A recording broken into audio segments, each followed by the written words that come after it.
General nerdery. You know what I learned this week? I learned I know fuck all about hockey. That is the main lesson that we are going to have from the Shoresy episode. I know whatever Mighty Ducks taught me back in the day. I remember watching Mighty Ducks 2. I can't even promise you I watched the first one. I wanted the toys of the actual alien ducks. I had... Oh shit, which one did I have? I didn't have Duke. My best friend had Duke. I couldn't even tell you their names. I just know... The only one I remember the name of is Duke. That's the problem I'm having right now. Duke L'Orange. Okay, that sounds like something on a fucking Shoresy. Welcome to General Nerdery, your podcast about liking things. We're your journals of nerdery. I'm Zach. I'm Tyler. And we are here to talk about Shoresy and probably not much hockey, despite it being a pretty... It's an absolutely a hockey show. But I guess before that, what have you been ingesting, big guy? Let's see. So this time around... what have I been ingesting? I have watched Shoresy all the way through about 4 times now. I mean, we'll talk about Shoresy in a second here, but that's been... I've only watched it through once, and then we just watched the final episode to get my brain right in the right spot again. Mm-hmm. I'm probably going to watch it again this week while working on other projects, just as, like, background TV. Mm-hmm. Prey. Ooh, I've really wanted to know what you think, because I've heard nothing but good things or white boys being angry. Honestly, I'm surprised how little white boys being angry I've seen, even from places I kind of expected to see it. Not that it's not happening, but like I was looking around at some places where I'm like, I have a feeling somebody's going to be mad here. Wait, they're not mad here? They're at least okay with it? Okay. I've definitely seen them, but like I have a couple Twitter accounts I follow that kind of searches that shit out, so like if I wasn't looking for it, I wouldn't have seen it. I mean, hands down, at least the second best of the series of the franchise. I personally would have a hard time putting it above the first one, especially because some of the better moments in it intentionally harken back to that one, so it's kind of hard to be like, well, it wouldn't even exist without them already doing it good once. You and I have talked about this. I don't know if it's ever come up on air. I don't care for Predator. I think the design is fucking glorious. I really want to like Predator shit, but the best not seen Prey, in fairness, so I leave that out of... The best Predator thing ever made was the Batman vs. Predator comic. It's so much better than it has any right to be. I'm just getting that out there. But, like, I get bored in that first movie, and it's not... I don't... But, like, it's super close for me. Like, I'm not saying that I actually rank Predator a 10, but if Predator is a 10, then for me, Prey is a 9.9. Yeah, I get like, it's right there. Well, and even if it's a better movie or not, it's hard when it is... that close. Well, I was going to say when it is derivative of the first one. And that's not a negative derivative, but it's Prey. Yeah. The latest of the Predator franchise. Yeah, that's how it works. It's not impossible to overcome the first thing, but when the first thing's already good for a lot of reasons, it gets hard. Well, and more importantly, I think the first one is iconic. Mm-hmm. Iconic is a lot harder to beat than good. That's true. Anyway, fucking loved it. Mm-hmm. Did you watch the Comanche dub? I did watch the Comanche dub. So I still wish it would have just been recorded in Comanche and given us an English dub. Honestly, for the way that most of the dialogue is shot in the movie, it doesn't matter either way because you're not actually seeing lips moving. They probably did that on purpose so they could do the Comanche dub without... There are a couple scenes where you're like, oof, this is a dub. Not many, though. But then there's also a couple scenes where it matches up because, like, she still gives commands to her dog in Comanche. Okay. So there's bits where it's still just... So, yeah, there's bits where it's like, oh, that's what would have been said anyway. And, I mean, there was a couple bits, too, that I thought were pretty stupid, but not in a way that turned me off of the movie. It was more like, this is dumb, but it's not any dumber than every other action movie almost ever, so I'm here. Like, I'm good with it. It's just... I'm going to recognize for a second that this is dumb. Yeah, no, it's when your first movie is fucking Arnold Schwarzenegger, Jesse Ventura, and oh god, who's the third one that I'm thinking of that was the big name guy? He was also in Arrested Development. He's in Mando. He's right. Why am I? He's Chubbs. This is embarrassing even for me, and I'm legendarily bad at names. In Mando, he plays Grief Cargill. Carl Weathers. God fucking... That's even more embarrassing for me because we're about to talk about a sports movie and he's an X-Raider. My point is, though, Yeah. when you have Arnold, Jesse Ventura, and Carl Weathers as the, like, start of your franchise, you're allowed to have stupid fucking moments in it. Because all of those guys make fun shit with stupid fucking moments in it. Mm-hmm. Yeah, there's a couple moments where I'm like, okay, that's dumb. Whatever. Move on. But Amber Midthunder, I believe that's her name. Fucking phenomenal. Dakota Beavers, who plays her brother, also fucking phenomenal. Apparently was discovered working at a TJ Maxx. And I can't wait to see both of them in, like, everything from now on. Because they were both... When you just say discovered working at TJ Maxx, do you mean like he was working at TJ Maxx when he applied? Or like someone wandered into a TJ Maxx and went, that guy? I have no idea. I didn't read the full article. I just saw a couple headlines like, where did this kid come from? Turns out he was working at TJ Maxx. I mean, I assume it's the prior, but like, Daniel Radcliffe got the Harry Potter job by walking past the producer when they were like, who the fuck is going to play Harry Potter? Oh, that kid right there. Johnny Depp was just hanging out waiting for his friend to get done auditioning on the Nightmare on Elm Street set. God, that sucks to be that friend. Do you know who that friend is? Who? Jackie Earle Haley. Rorschach. Huh. Wait, didn't he fucking play Nightmare on Elm Street guy later on? Yes. Alright, I guess it turned out okay for him in the end. Well, not just in the end. Like, he was also super famous as a kid. He was a child actor. He was in Bad News Bears. No, but just, okay, that does make me feel a little better, but like... He was big, and then it slumped down, but then he's back on and up again, because he's only been fucking incredible in everything I've seen him in for the past, 10 years. As a kid? Have you seen Bad News Bears? Not the original? Long fucking time. Because he was the fucking foul-mouthed pitcher. Oh, Jesus Christ. Okay. Not that I watch Watchmen very often, but that's going to wildly alter Watchmen for me. I want to say his name was Kelly in that movie. I saw that movie when I was a teenager. I liked it. Yeah. I wonder if I would still like it today, or if I'd be like, ugh. I mean, I have a feeling some parts... I haven't seen it in years. I have a feeling some parts of it have not aged well. I think the overall conceit, though, and like the way that the movie plays out in general, tone-wise, is probably still top-notch. It's just always the risk of, especially comedy from the 80s. And then the other big thing was I finally finished Sandman last night. See, I've only seen the first episode. I was going to say we're definitely going to watch it tonight, and there's still a 75% chance of that. But I've also realized that Mario Kart released new levels. Oh, yep, that did happen. So I'm going to drop it on my wife of which one she wants to do and watch her be like, how dare you make me choose? It was weird. I was expecting to just tear through Sandman because I've been waiting for it since I first read the comic. When I was 19, so I guess it's been 16 years now. I've been just like, I want to see this live action so bad. And then I started watching it, and I love it. I'm going to watch it again very soon.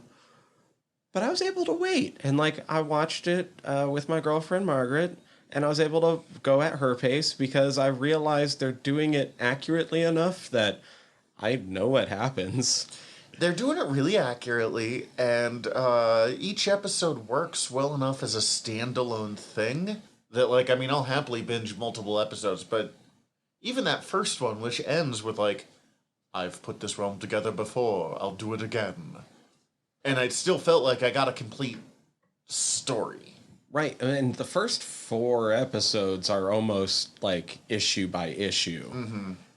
With the B-plots actually just being issue 6. So that by the time they get there, they can skip that one. I've only read a bit of Sandman. We've discussed that before. This is making me really want to read more of them. I'm realizing I only remember bits and pieces, which is fine, because this means that I'm getting it... I'm not playing the compare it to the source material game as strongly. Mm-hmm. Plus, Cece gets to be the person who knows what's going on the TV, as opposed to me being like, did you know that in issue one... I don't actually know issues, but like... Yeah, I was sitting there, and there was parts where Margaret would just be like, what are you smiling about over there? And I'm like, I'm trying not to talk your ear off right now. You're watching the show, but I just caught like 4 things in the background. I'm super fucking happy that they threw in.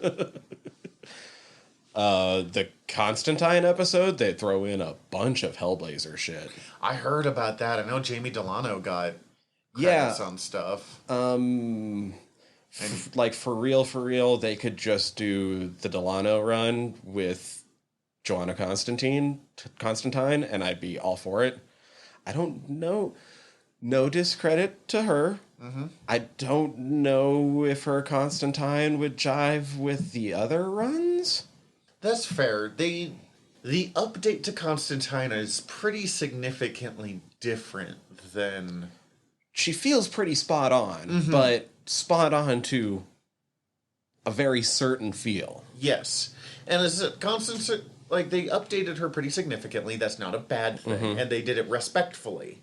But, like, I'm going to separate them as Constantine and Constantine, and I know that's going to drive you up a wall because it should be Constantine in both cases. It's fine. But I've been the one to remind people for years that it's actually supposed to be Constantine, and I have a hard time saying it.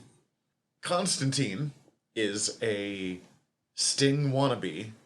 I mean, literally designed to look like Sting. I can't think of who the artist was on Swamp Thing, but Rick Veitch?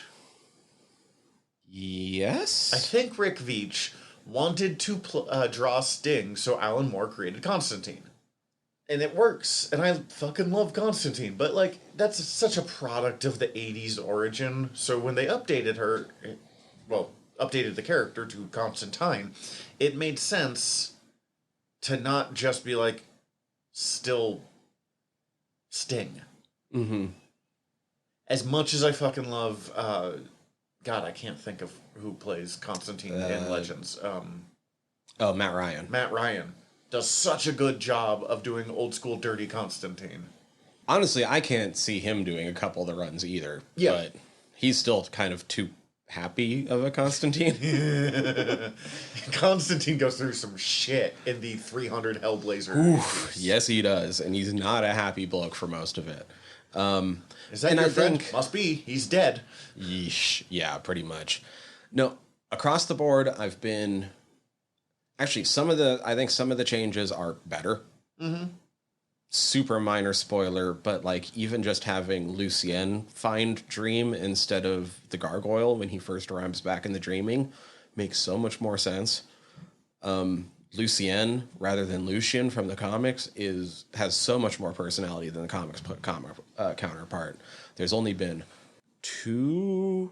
one thing I was disappointed by, and one thing, the more I think about it, the more I miss it, though I don't think I understand why it's not necessary. Mm-hmm. I was disappointed by the design of Despair. I feel like I get what they're going for, and it's a more realistic depiction, but it didn't necessarily work doesn't. For you. No, part of what I don't know. Part of the design of Despair, I feel like, has always been extremely integral to that character, and just their impact when you first see them or whenever they show up. Really, You're like, oh Jesus, it's not pretty, but I get what they were going for in the show, and I like the thinking behind it. I just didn't like its actual execution. Fair enough. And then just in general, it feels tamer. I don't know. Like, all the rough edges are sanded off. They still get dark. There's still, a fucking serial killer convention at one point. But even from, like, the get-go, you don't get the eternal waking and, like, a few other things that really delved into the horror side of Sandman.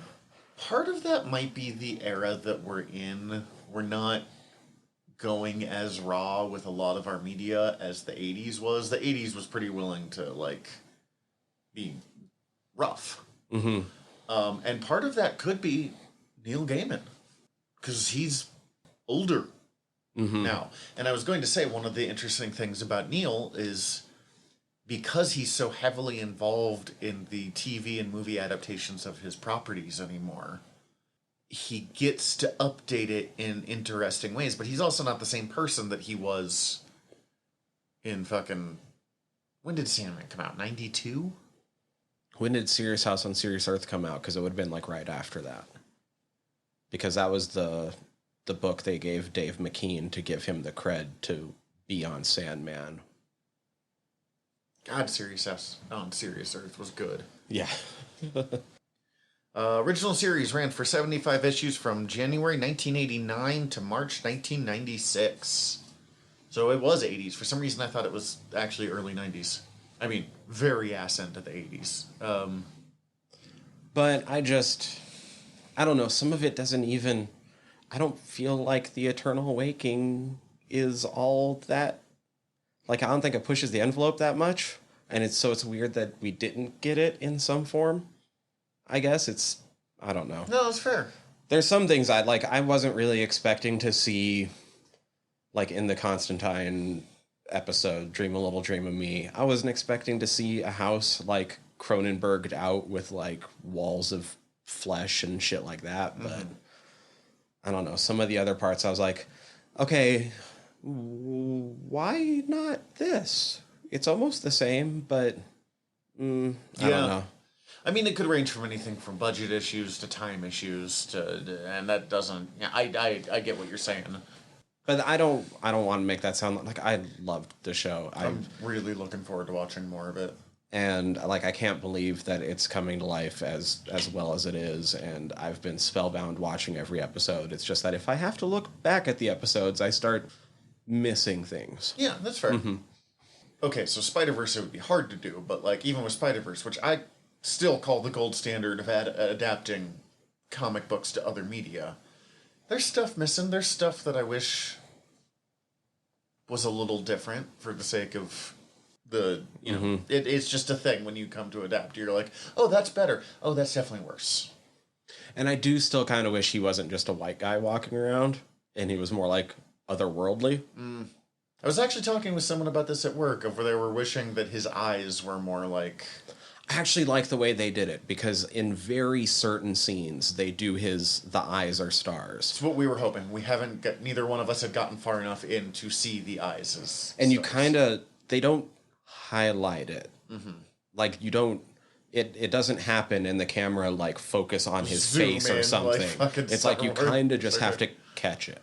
Nice. Let's see. I read some Outsiders comics, which Outsiders is a fun little series. Batman's Black Ops JLA, kind of.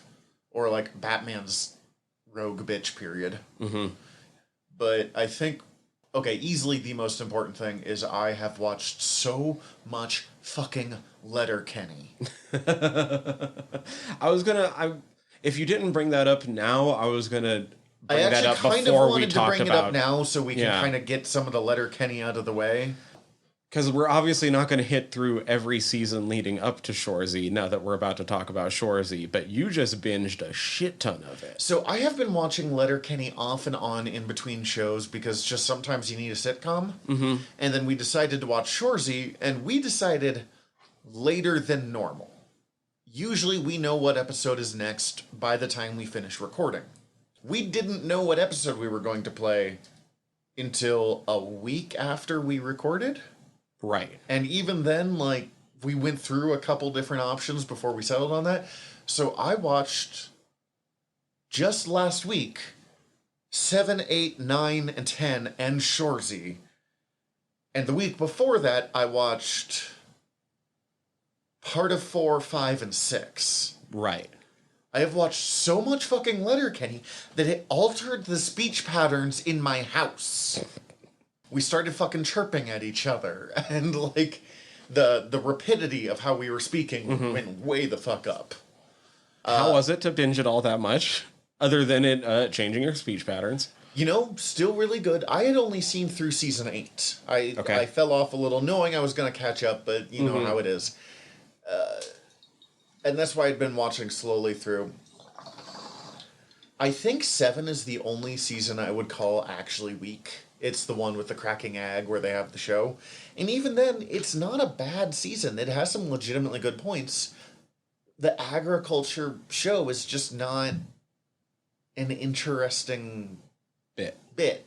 Yeah. And it's like the main through line of the season, so that's tough. Mm-hmm. I want Gay to come back and just be a normal cast member. I find all of the skids more interesting when Gay is with them. Mm-hmm. God, I hate McMurray. He's my third least favorite character. We've been debating this all fucking week in the house. Okay. For me, McMurray's the third worst.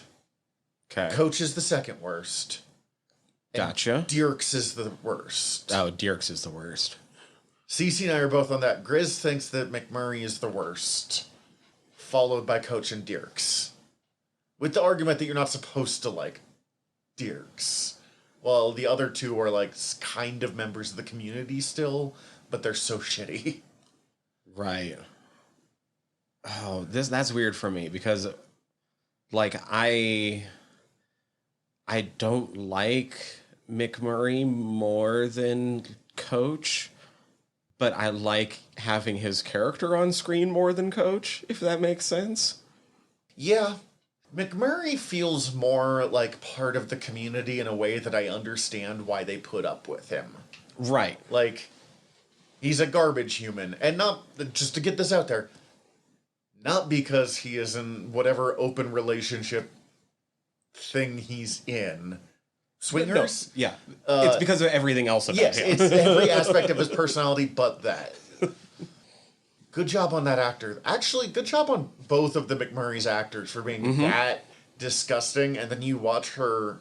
I've only seen her in other stuff. And like the only other thing I'd seen her in at first was she was Wynonna Earp in that show for a while. Oh, okay. And she still plays a drunk. So like you're like, all right, whatever. And then I said she shows up in fucking Strange New Worlds, and I could not tell it was her at first. I was That's like, amazing. I've seen that actress. Oh, fuck. It does change watching the show, though, because she'll be in, like, some of her worst, and I just went, you're in Starfleet! No! Oh, my God. She confirms that the ginger in boots fucked the ostrich. Yup, she does. I really liked meeting Professor Trisha, finally. Right, finally. It was an interesting but weird scene. I'm glad that she wasn't feminist mega bitch. Mm-hmm. That they were kind of setting her up for at first, because that would be low-hanging fruit, and having all of the guys actually get super into her lesson was great. I fucking love that. I did think her changing in front of them into her panties and then out into, like, comfy clothes was odd. And I'm not sure why they did it. So in retrospect, okay, we'll talk more about Shoresy in a few minutes. But I do feel like this latest season was a lot of just teeing up for Shoresy, and I think that scene actually falls into that. Please explain, because I agree with you on parts of it, but like that one. A big overall thing that they tried to do with Shoresy, and they've talked about this in interviews, is that they continue to let the camera have the male gaze while putting all the women in position of power, and the guys are all just pawns and idiots. Yep, we'll definitely talk a bit about that. Cece for sure brought that up too, and I was already being like, fuck yeah, and then... That's an interesting approach, though, of, What's interesting is, because it's in some ways the same fucking scene as... You've seen Star Trek Into Darkness, right? The one with Benedict Cumberbatch? Yeah. And they have the random character. She plays Carol Marcus, only important. Oh, yeah. And she randomly just, like, strips down, and there's a moment of her in her underwear that exists for no fucking reason other than to have a woman in her underwear for a moment. Mm-hmm.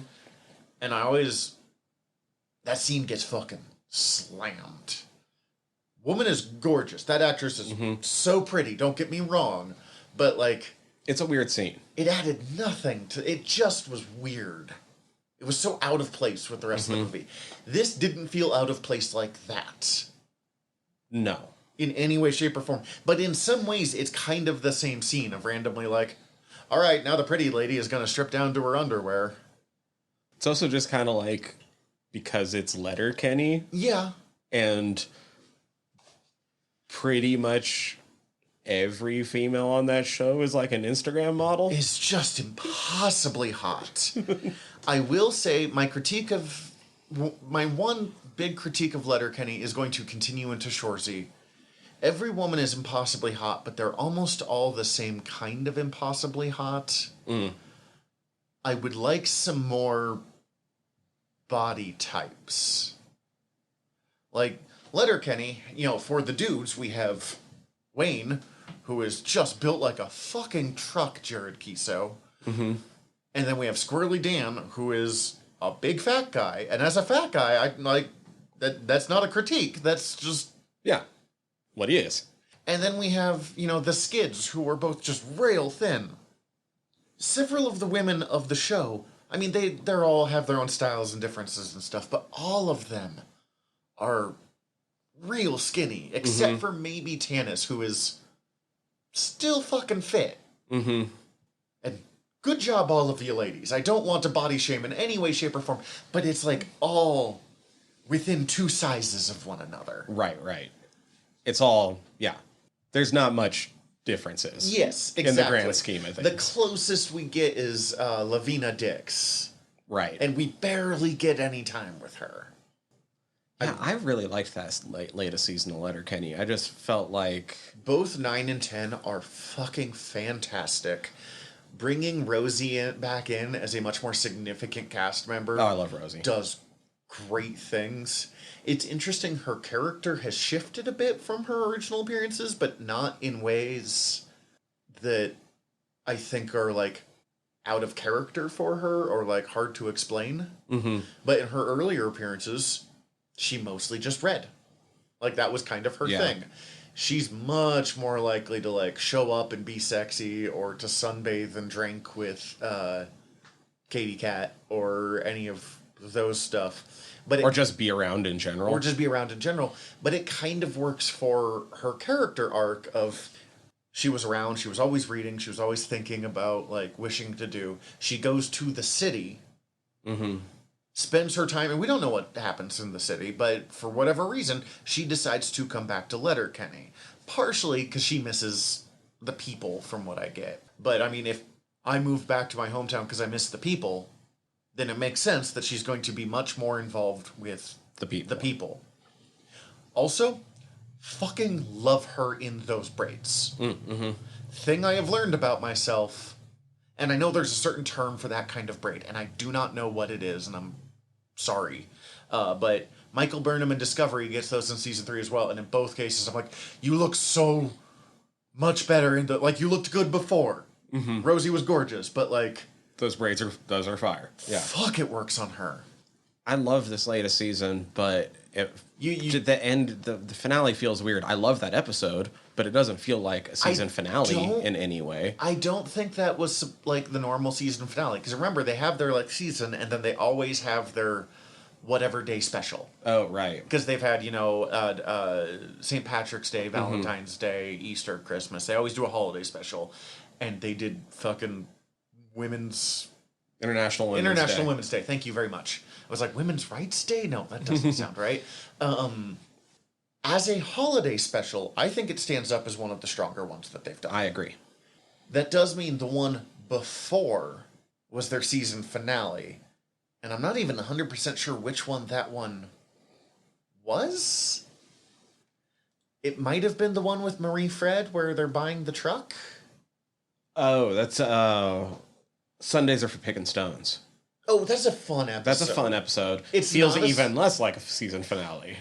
Than you getting to finally see Shoresy's profile at the end. Yes. Here is where I am going to defend that season on that front. It was the one that was filmed during COVID. And so I absolutely agree with you that this season didn't really have a like strong season finale in that way, but it definitely, you can kind of tell that they are working where they can, or like working around a bunch of difficult stuff. And for seasons that filmed during COVID of shows I've watched, I think this one does it better than a lot of stuff I've seen. I am going to I am going to point out the episode Sleepover, which I think is one of the strongest episodes of the series, although Sundays for Pickin' Stones is delightful. Sleepover is the one where they're all, I mean, it's literally just like pairing them all into groups of 3, or the skids together, and having them like have sleepovers and watch movies, and I don't know. There's something about it that it's just a delightful little character study to me. I don't know. I couldn't even tell you why it's so good. It's just maybe the best episode of the season. It is fun in Sundays Are for Pickin' Stones. The other 2 skids, finally we hear their voices. Oh, right. We just hear them go, Stuart! But it's been 10 fucking seasons. Hell yeah. I'm glad you got through it all. I'm going to watch it again pretty soon, to be honest. I mean, while crafting or what fucking ever, but... All right, so we had a bonus episode for you that was all trailer talk. It was an hour of talking about Comic-Con trailers. We covered like... They released like 23 trailers, and we covered like 15 of them. And then I accidentally deleted it. I was going to say we. I was going to give you the I'll out take here, that big one. guy. I'll take that one. We finished recording a Word Balloons episode. We finished recording one of our other podcast episodes, and you pressed the button, and then you went, fuck. And I was like, oh, did we just lose 2 hours of work? And you're like, nope, just an hour's. Well, I mean, 2 things. One, as we've covered in past fuck-up episodes, when you record podcasts, sometimes shit goes wrong. Right. And we lose stuff.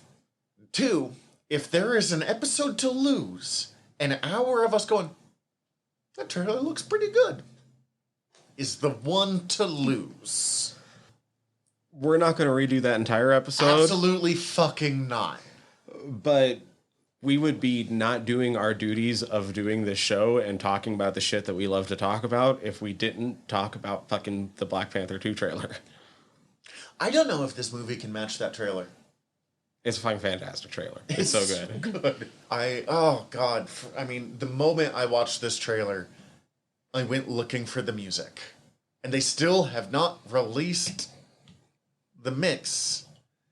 Because it's the Tams, one of those, doing No Woman, No Cry, mixed with... Kendrick's All Right. Thank you. I mean, there's not an official mashup song. I know, but there should be. I know, because I agree. It's so good.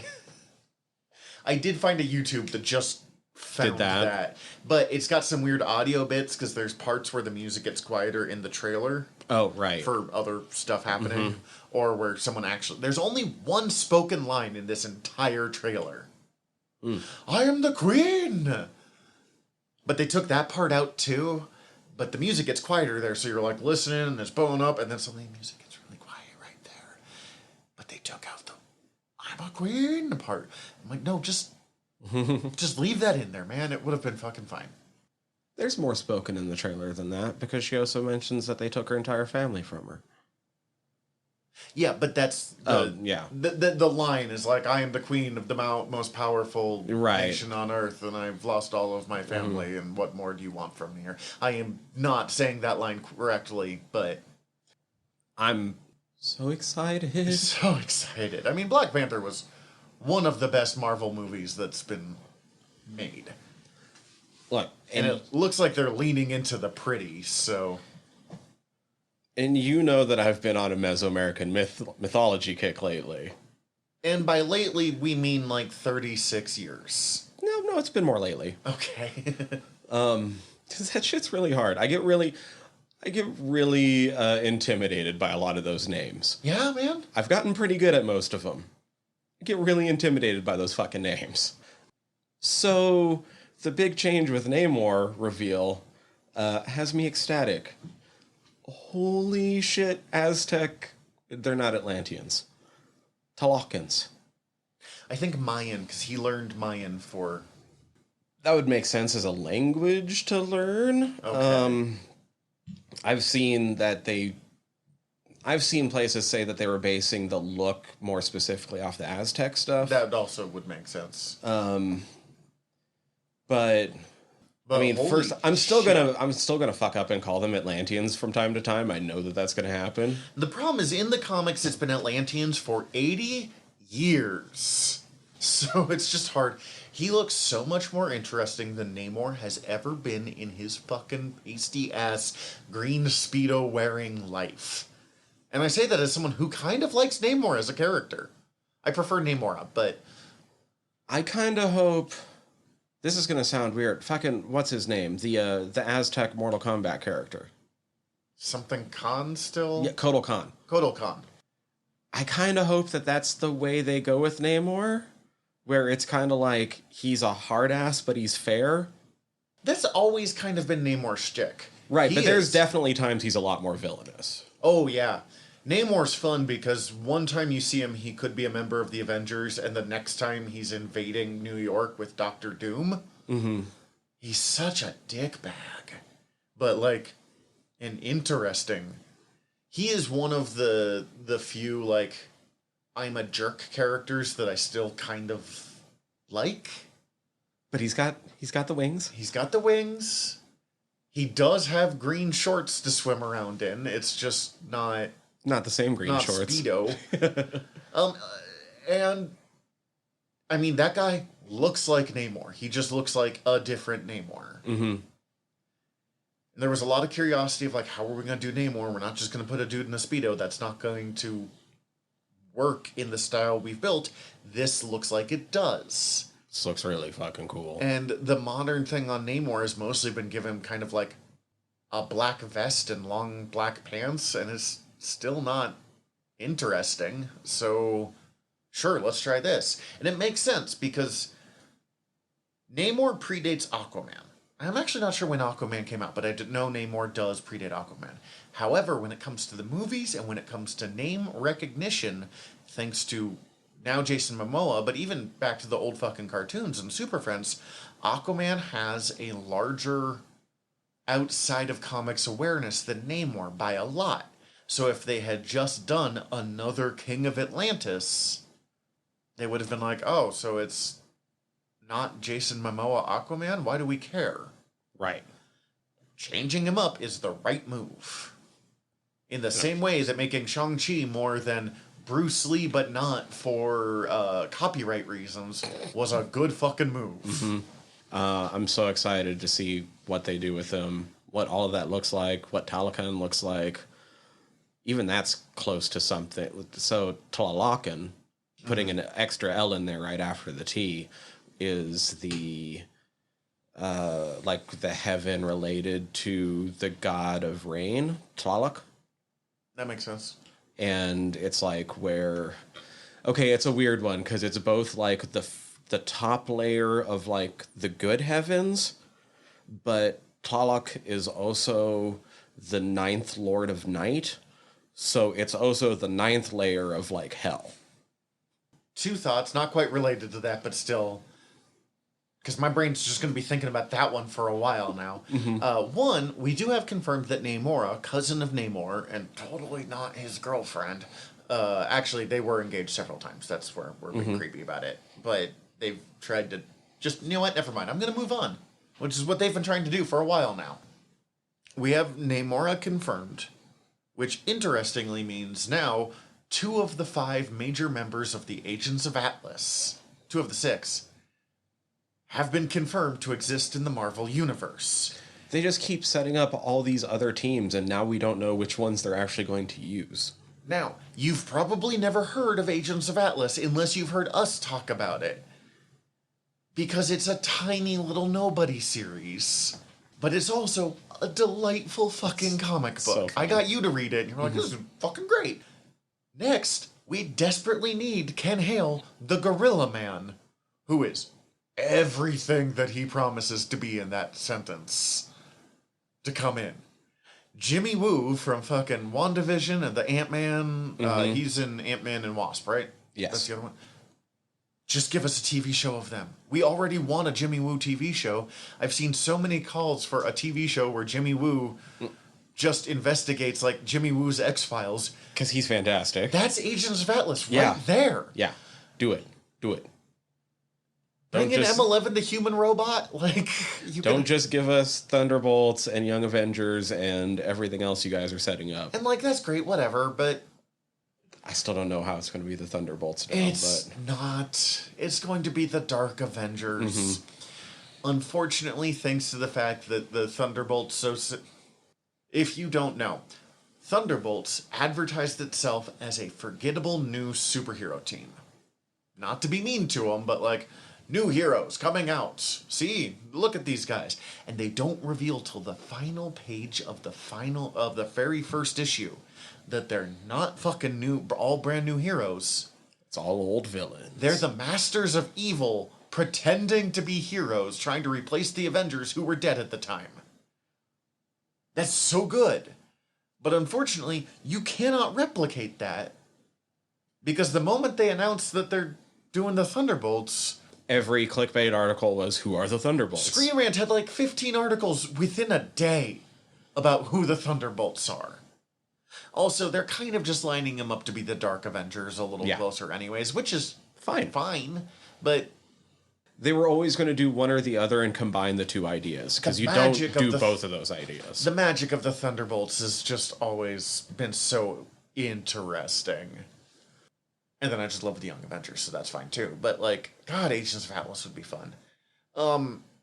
As for the rest of it, Wakanda continues to look amazing. I'm really excited. The number of women in power that seem to be happening on this. We briefly see Riri Williams, who will be Ironheart. She knocks out the heart. But, I mean, there is not enough there to have an opinion yet. Right. We see... That's Riri, and Shuri seems to be taking her on as a, like, protege. Because she does the same, like, double hand slap thing that Shuri usually did with her brother in the first movie. I still think they're going to bring Killmonger back for Black Panther. I kind of hope so. I think he's great. Because I'm pretty sure they do show someone with the Black Panther costume on do the claws. It's the gold suit. I'm pretty sure it's the one that he wears. That said, I am pretty sure we see M'Baku wearing a Black Panther suit. Yeah, I keep meaning to pause it on that screen and see quite what it is he's wearing. I'm not 100% sure, but I think it's a variation of the Black Panther outfit. And there's been a fucking Lego set released that shows Shuri wearing one of the Black Panthers. I mean, she was always going to wear a suit. It's whether she ends up being the Black Panther. That's the bigger question. The actress, rumored to be, does not really want to keep coming back. She's an anti-vaxxer, so I don't have a whole lot of sympathy for her. And if she wants out because she has to get her vaccines, bye. You were, like, my favorite part of the first movie, so I hate to say that, but, like... Right. Get your fucking shots. I'm sorry, man. I want Killmonger back. That'd be great. I don't know who... I wouldn't mind them leaving this movie. I think it would piss off a lot of people, so I don't think they're going to do it. To not reveal who the new But Black Panther is. Personally, I don't mind if there's not a new permanent Black Panther until Secret Wars. See, at the end of the day, I was on team recast. Recast Chadwick Boseman. Nothing against Chadwick Boseman, but you can recast. Like, it's okay. You know, fucking Rhodey was recast. Bruce Banner was recast. You can do that still.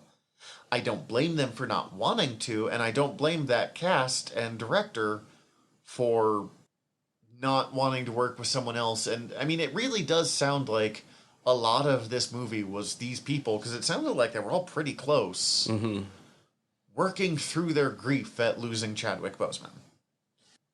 In a way, it's kind of also neat that they weren't forced to recast. Yeah.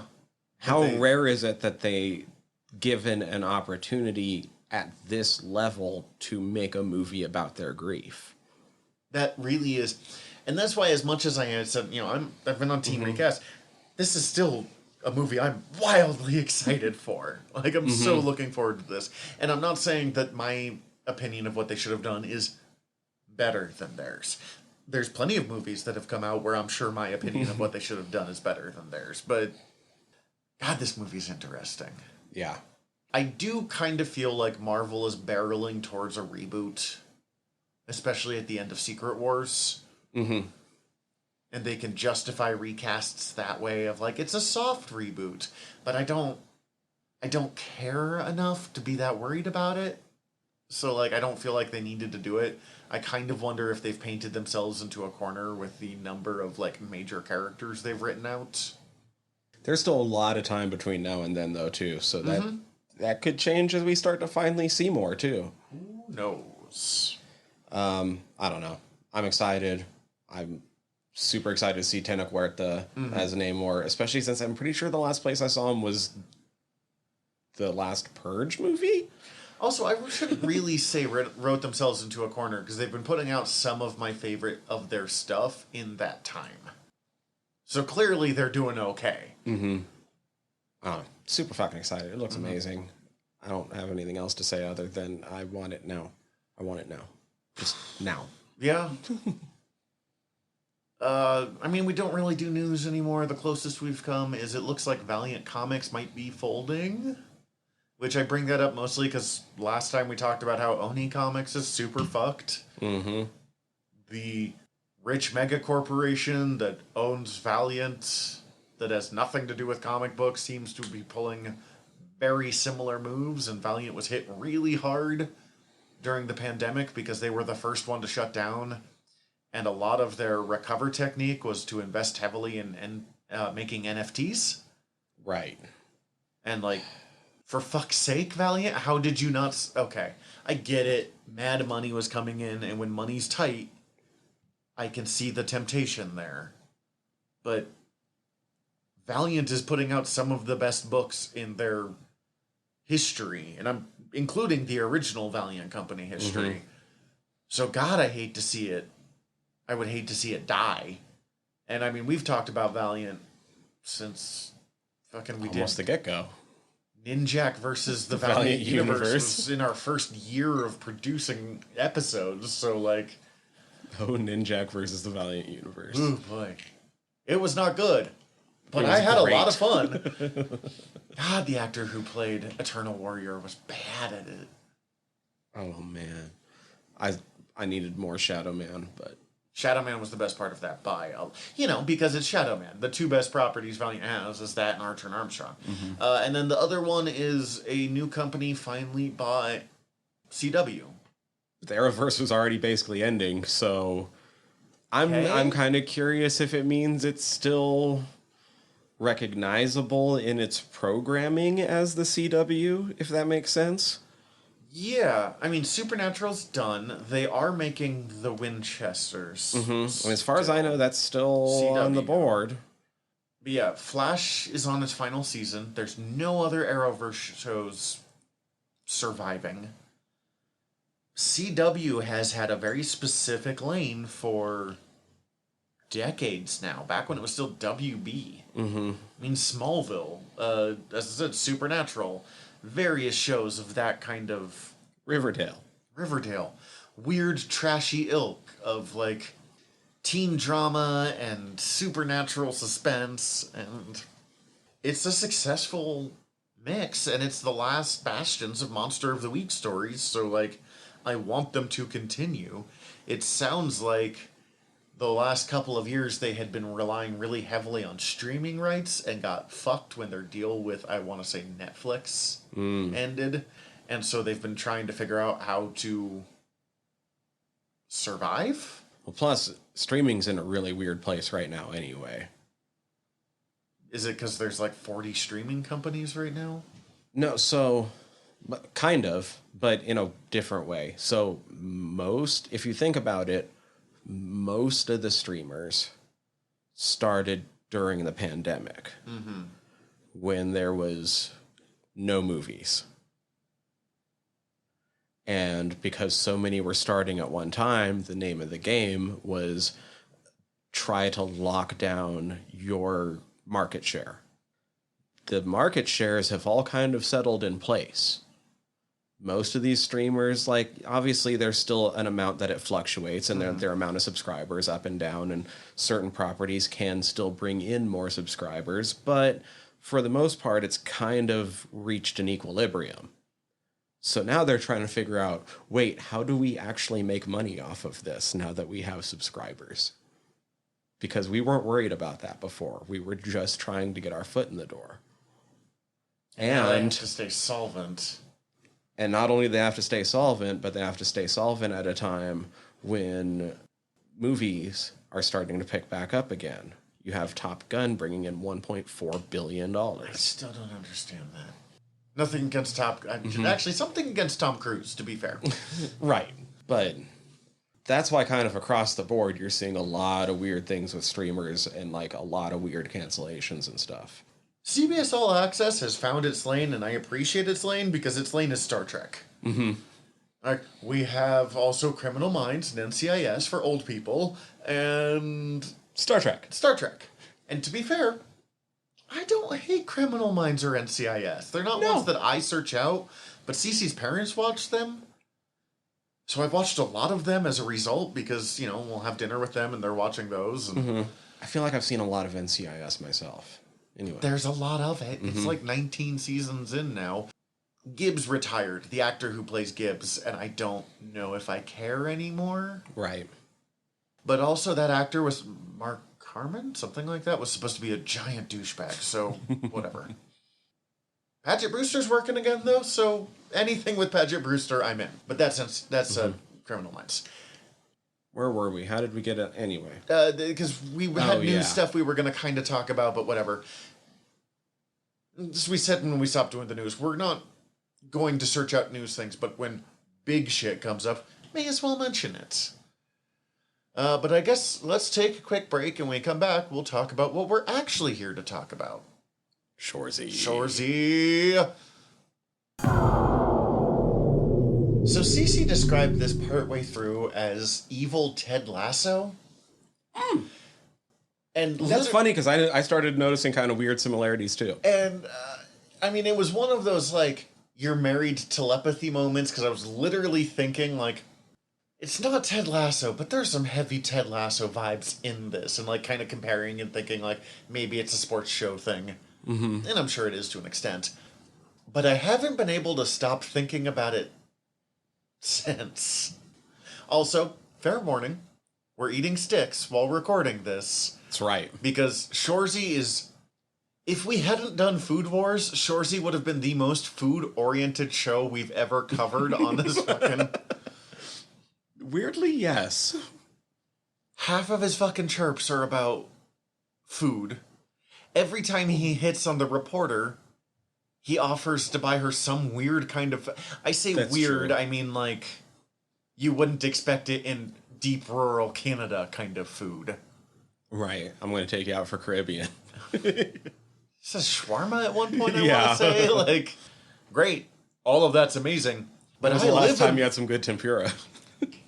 Never, actually. But I live in rural Montana. It's not the same, but it's close enough to know that it's not super easy to get good Caribbean here. I need to eat the stick.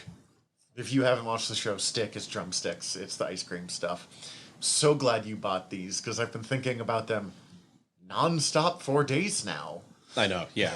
Basically, like I said, I watched this like 4 times in 2 weeks, so I've been really wanting some drumsticks lately, and I'm like, how about we just eat them while we record? And now Sticks we are have unbelievable. Yeah, now we have big old chunks of silence to edit out as Yeah, have fun editing this one, big guy. You shot yourself in the foot here. No, the Ted Lasso thing is funny because I started noticing that myself probably 3rd time through, where Part I was of it like, is the love of the game that goes on. well, it's weirdly, like, it's similar, but it's kind of flipped in some aspects. Like, Ted's this nice guy who doesn't know shit, who has to keep this all together because of how much it means to everybody in the community. Shoresy's An asshole. an asshole, cheap shot and prick, Who knows a fuck ton about the game, though. and has to convince everyone else to love it as much as him. Through actually hating losing. But Yeah, Ted doesn't care if they win or lose. Shoresy cares so much. But, I mean, areas where it is similar. Like, it is about a team forming and coming together. It's about the unique personalities learning to work with each other. An inexperienced coach suddenly tossed into really do-or-die situations when it comes to the team. I mean, in both cases, the general manager... in this one, she's not trying to destroy the team, but there is that, like... if you haven't watched Shoresy, the basic run-through is Shoresy's on a shit team of hockey players, and they're going to fold, and he makes the deal, we'll never lose again, and in return you keep open. going. Yeah. If we lose, you shut down. And then, spoiler alert, and come on guys, if you haven't watched the show at this point, if you care about spoilers, this half of the episode's not for you no more. Right. Spoiler alert, both first seasons end with them losing and them deciding to keep going onwards anyways. Which we'll get to more later, but... So here's the other thing. I'm going to go out on a limb and say that you've probably never seen Slapshot, have you? I don't even know what that is. So Shoresy is kind of just Slapshot, and that's almost why it works, but I don't hate it for it. Slapshot was a comedy sports movie from early 80s, late 90s. I'd have to look up the year again, I guess. Starring Paul Newman. Fucking Cool Hand Luke? Yeah. Hell yeah. I want to get the year right on this real quick. You know what? He's got some Paul Newman in the way he moves in this show, so I can kind of see it. 77. Also, I have now gotten to the cone part of my stick, so have fun with all of these chewing noises. Oh yeah, I'm about to hit the cone myself. And it's this new player coach, played by Paul Newman, gets on the hockey team in this small town, and the team's about to fold after years of losing. And he knows that there's an increased uptick in interest after a couple of the fights. So he changes the playing style of the team to just... let's go fucking wild. Give and unleash the lumber, to use the phrase. Unleashes the Hanson brothers, who are probably the more notable characters from that movie. Who the Bash brothers and Mighty Duck are a reference to the Hanson brothers. And they get through the season trying not to fold, trying to attract interest. They get to the end, going up against this team that's better than them. They switch the first half of the game into trying to beat them through skill and start getting their ass kicked because the other team knew that they were coming in fucking laying the lumber everywhere, and so it loaded up their own team with a bunch of fucking players that had gotten kicked out of the league for unsportsmanlike conduct. And so this team that's normally bashy was just getting their face fucking bashed in for the first half of the game. And then they come out to their old school ways at the end. They win through a technicality, but the team folds anyways because of just the circumstances of all the shit. But because of it, the player coach, Paul Newman's character, gets an offer with a different team and just brings the whole team over. Nice. So, get out there. The show is written, created by, all of the stuff, Jared Kiso, who plays both Shoresy and Wayne in Letterkenny. It is directed by Jacob Tierney, who directed all of Letterkenny as well as this. He is, and that's unusual. Usually when a show, you get various directors coming in and out. But these guys are very, dedicated to their, I guess, dedicated to their craft. Like, they keep these as kind of, I don't want to say family operations, but within a dedicated circle. Right, and Jacob Tierney in this also appears as Benny Brodeur, one of the Quebec color commentators. Yeah. and is, of course, Pastor Glenn in Letterkenny. Glenn is more entertaining, but his character fits in well here. Did you notice who the other commentator is? I don't even remember what the other commentator's name was. I don't remember the name, but he plays Mr. Dick. Oh, shit. I knew he looked familiar, but I was like, who? Put on a big fucking not quite Amish beard. And Sausage Party is one of the most uncomfortable episodes Letterkenny has ever made. I fucking loved Sausage Party. That was so good. So, Shoresy is a spin-off of Letterkenny, so obviously Letterkenny is going to come up, even though we're not going to talk too much about it, because we're here to talk about Shoresy. But with Shoresy as an existing character, it's kind of inevitable. He was apparently picked because he was the character with the least backstory to him that they could do something interesting with. He was super popular, but no backstory. Now, it's not that I was not interested in the show when I heard about it, because I fucking love Letterkenny. I was willing to give them the chance to do it. I thought they could pull it off. I didn't know how well it was going to turn out, though. Shoresy is admittedly one of my least favorite parts of Letterkenny. The other is the 4 or 5 hockey players. Talking while eating has given me the hiccups. Fisk, Boomtown. Oh, yeah. I just don't think that gag works very well. The gyms in this is that gag, but funny. That's kind of what I was thinking. We'll get to them, but... And also, you have Jared Kiso playing both characters, and I've only ever seen Jared Kiso as Wayne, and I guess... I mean, technically you've seen him as Shoresy, but... Well, yes, and as, a background character in fucking Smallville, but, I don't even remember it. I just know he was in an episode of Smallville. That's fucking So hilarious. there was that kind of thing of, I knew that I liked him, but I didn't know if he was going to be able to separate the two characters.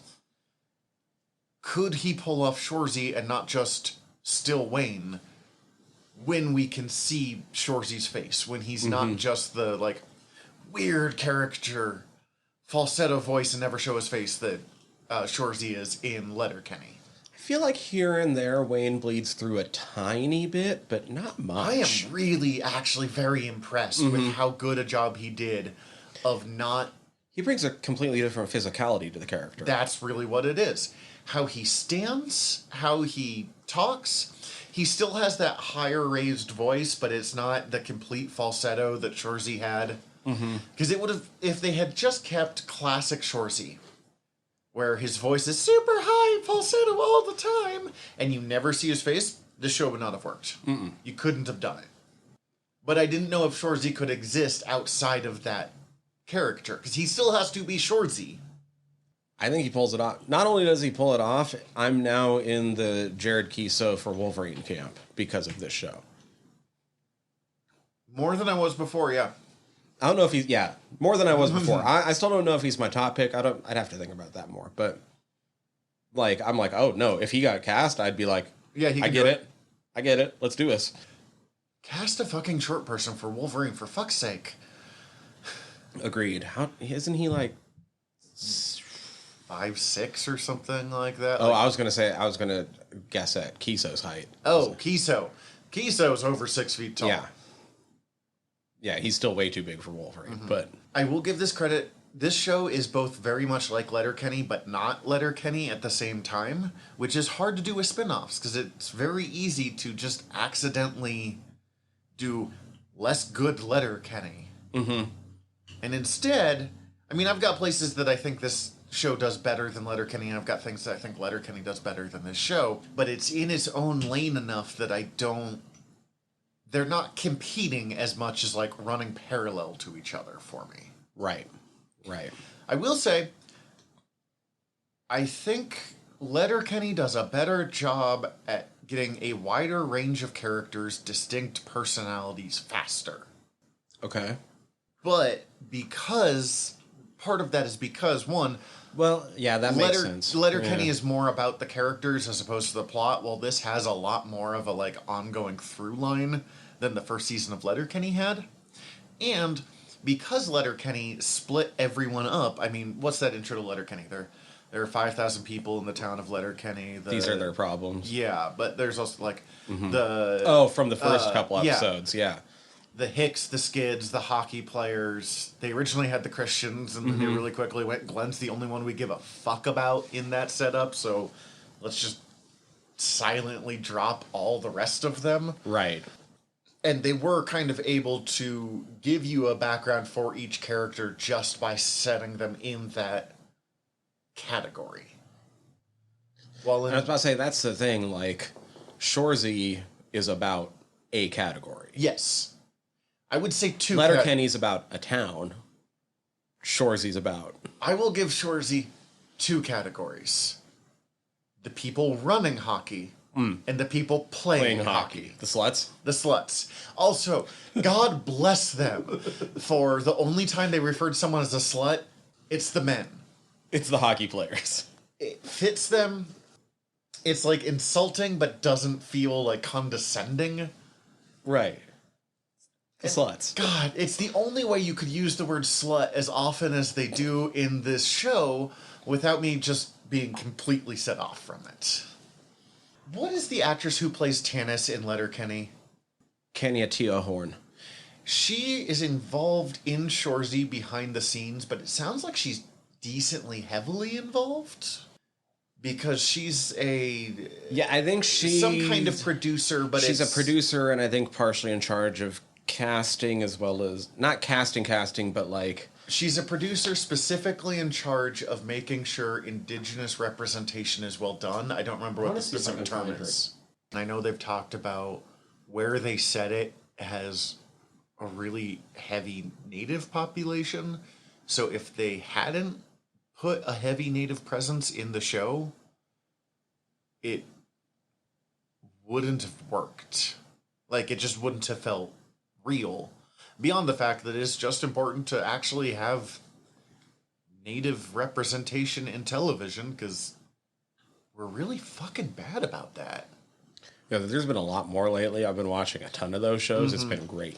Now, I'm not going to say this has great Native representation. I'm not going to say it's have bad Native representation, because I am not a person who really gets to make that judgment call. Here's the But thing. I liked it. It is great. You know why? Because it's well-rounded. That's You got true. all characters from all sorts of backgrounds doing all sorts of different shit, and that's what needs to be shown. I just, as we have discussed before, I am very aware of my privilege, so I don't want to be like, this show gets representation on point. Because I don't fucking... I'm a straight white guy. Every show represents me on point. Plus, like, every female with authority in this show is Native. And when they have authority, they have authority. So, let's get into the... do we want to get into the actors first, or do we just want to introduce them as they come up throughout the show? Let's just knock them out real quick. Okay. Let's see. We already mentioned Jared Kiso's Shoresy, of course. Tasia Tellis as Nat, who is the team owner. She's interesting. I want to know much more about her. We do get a surprising amount in the very final episode to kind of explain who she, why she is who she is. Harlan Blaine Catwayet as Sanguinet. Sanguinet's fucking great. He might be... I don't know if he's my favorite character in this show, but he's up there. Blair Lamora as Zeeg. She's the... Which one's Zeeg? Which one's Meeg? So there are two characters that always appear in the same scenes together. One is Zeeg and one is Meeg. They're sisters. They're sisters. And one is slightly taller than the other. Yeah, Kaylani Rose is Meeg. God damn it. Which one's into Sanger? The shorter one. Damn it. I was hoping that was going to trigger a name. I've only watched through this show once. I have about half the names down. It looks like Kaylani Rose is she's the shorter one. Yeah. Okay. So Kaylani Rose is... Meeg. Meeg. So that's the shorter one. The shorter one. I'm so sorry, people. Blair is Zeeg, the taller one. Good. They have individual personalities, but when it comes to, what they look like, the biggest difference is one is taller than the other because they're sisters. They look pretty close to each other. Mm-hmm. Jonathan Dialby as himself, Dolo. I had to look him up. He's actually just a hockey player, and they just let him keep his name and play a fictionalized Hell yeah, works for me. version of himself. Yeah, wouldn't have known, but I also don't play hockey, so. Terry Ryan is Ted Hitchcock. Which is pretty funny, because if you say it real fast, it sounds like Ted Hitchcock. It's true. They say it every time. It had to be done. Ryan McDonald is Michaels. Michaels is... No, he's... Okay. Which one is... Michaels is the former coach. Yeah. Okay. Max Bouffard as Jean-Jacques Francois Jacques Jean. JJ. Frankie JJ. Andrew Ansonin as Brant Goody Goodleaf. I don't understand why he only gets recurring while the others all get... Because he's in every scene with Ted Hitchcock and Dolo. I mean, maybe his agent just wasn't as good. Yes, I just... Camille Sullivan is Laura Moore. I need much more of her. Laurence Leboeuf as herself. I was curious if that was a real actress. I mean, I know obviously it's a real actress, but if she was playing a real person. Has she been in anything I've seen? Oh, she's in Turbo Kid, which I still need to watch, but... She's in a lot of shit, but it's... Oh, Turbo Kid's supposed to be really good. I mean, not really good, but really good. Mm-hmm. John Morasti as Jim number 1. I fucking love Brandon Nolan as Jim number 2. And Jordan Nolan as Jim number 3. Such beauties. God, the Jims are such fucking beauties. Oh, she was in Being Human. Oh. Not a lot of Being Human, but... I don't think we really need to... Like, everyone else is small enough. I'm not going to... to The guests, no, not really. Liam, Corey, and Phil, I believe, are all just members of the team that appear a couple of times. Like, just enough times to get... Laurence Leboeuf. Which one's Fish? I don't know. It might be Phil. I don't know. Might be Phil. There's one of the hockey players they call Fish, and he's not popping up on the stuff here. But, anyways. This is going to be... There's only 6 episodes. So we can go through relatively fast. Never Lose Again. It just sets it up. It does a really good job of setting it up. It sets up a lot of things. Like Sanger getting the underwater squeezer from Michael's honey on off a party island in Wasaga. Really is the kind of important thing of this first episode. Shoresy rolls in and seizes control of this team by making the deal, don't fold, we'll never lose again. The coach, Michaels, quits. He gets fired. Is fired because he's costing them so much money. And Shoresy appoints Sanger as their new coach. Which is the one part I feel kind of bad about, that he just is like, you're done playing hockey now. Now you're our coach. And Sanguinet does pretty good with it, and I'm into it, but like, rude, Shoresy. Rude, but in a way, he wasn't ever going to play over those other guys. Well, and in a way, kind of respectful of Shoresy, he recognizes that he has like knowledge and skill, but can't compete at the level that of what he's trying to do. And does he bring in the people on this first episode, or no? That's how the second episode starts. Okay. Turns out I watched all of these in a brick, and because it's not standalone episodes in quite the same way... Yeah, it goes right into Veteran Presence, which is bringing in Dolo and Goody and Ted Hitchcock. And what else happens in the first episode? First episode, let me see, Never Lose Again, Squeezer, Michaels... sets up that he's always pushing up on Laura. In a surprisingly respectful way. Sets up him not coaching, reffing the younger league. Least interesting part of the show, but it is kind of fascinating to watch him. You get in one of the later, I think it's in the second episode, that leads to one of my favorite parts where he's fucking going back and forth with them. He's like, fucking whatever, you guys are folding anyway. And he immediately drops, like, all the fun back and forth, like, wait, you heard we're folding? Wait, we're folding? Get back here. And I think that's in the first episode. Oh, that might be, yeah. Because then he shows up and they're like, why wouldn't we fucking fold? God, I'm not selling this show well.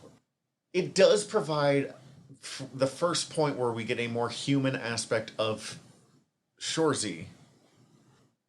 Because it's interesting because as much as he has the like back and forth chirping with the kids and is pretty mean to children, he's still throwing them off the ice for stuff Shoresy would not hesitate to do.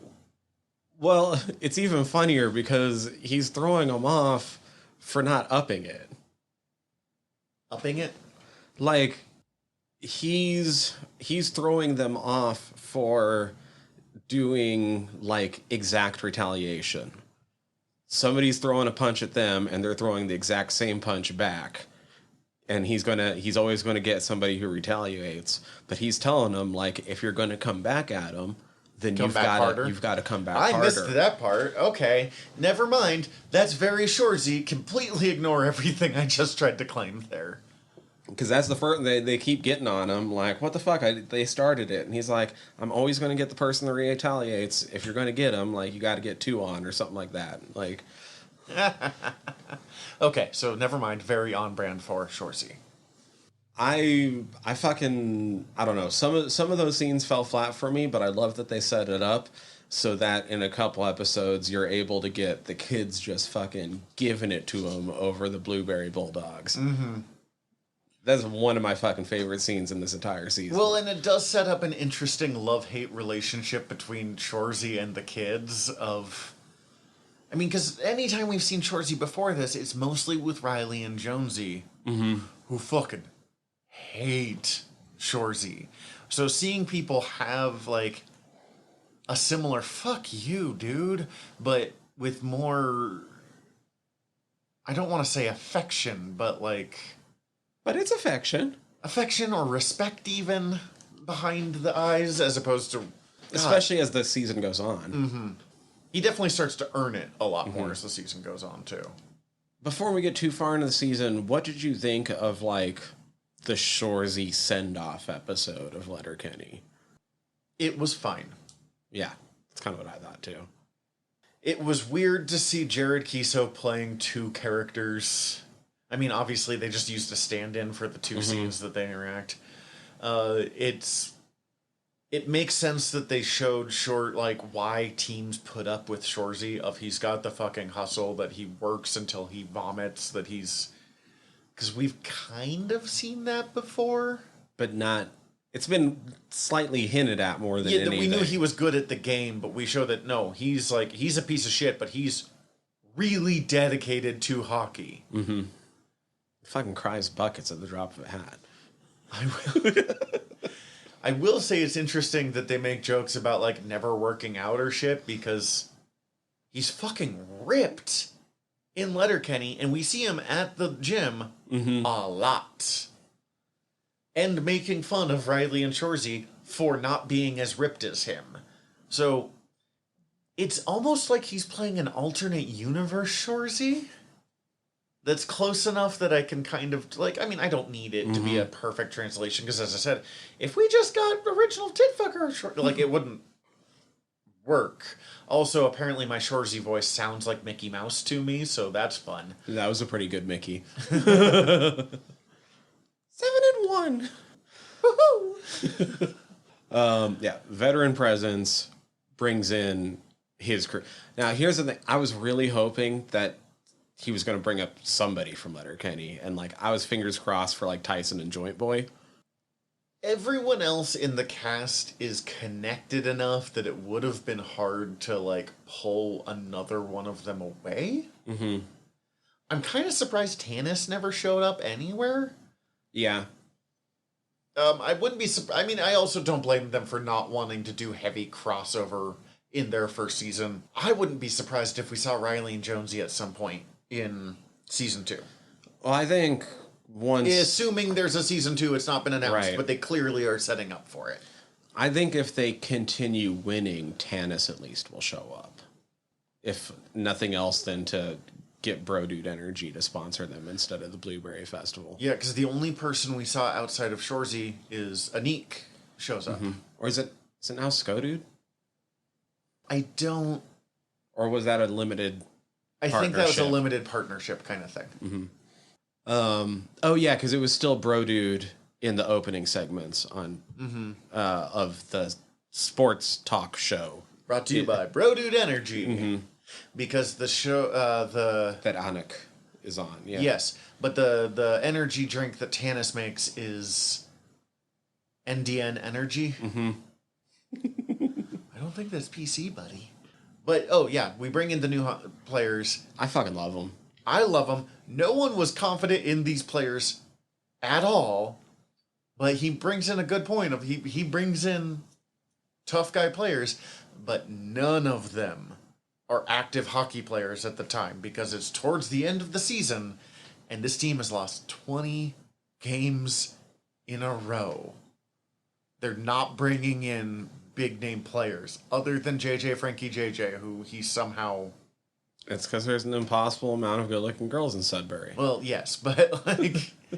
and honestly...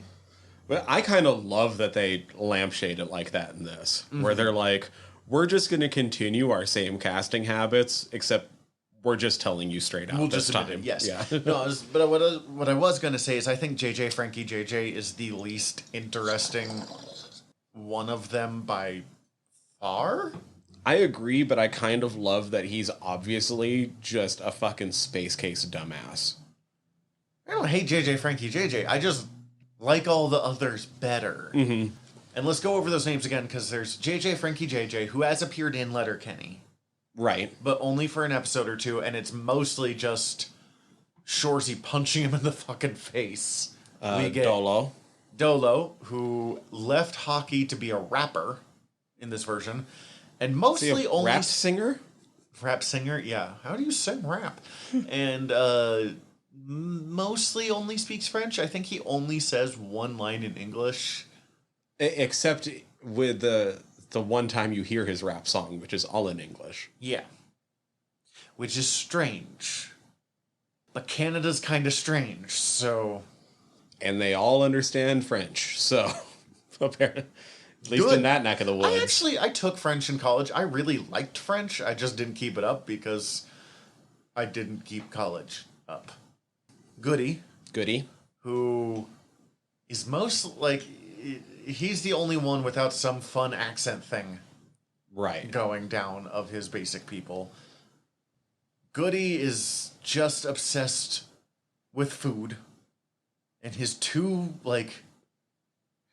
gags is whatever food is unbelievable and calm down. And he has a tendency to, no matter what's being brought up at the beginning of a conversation, he'll spin off of that. Into food.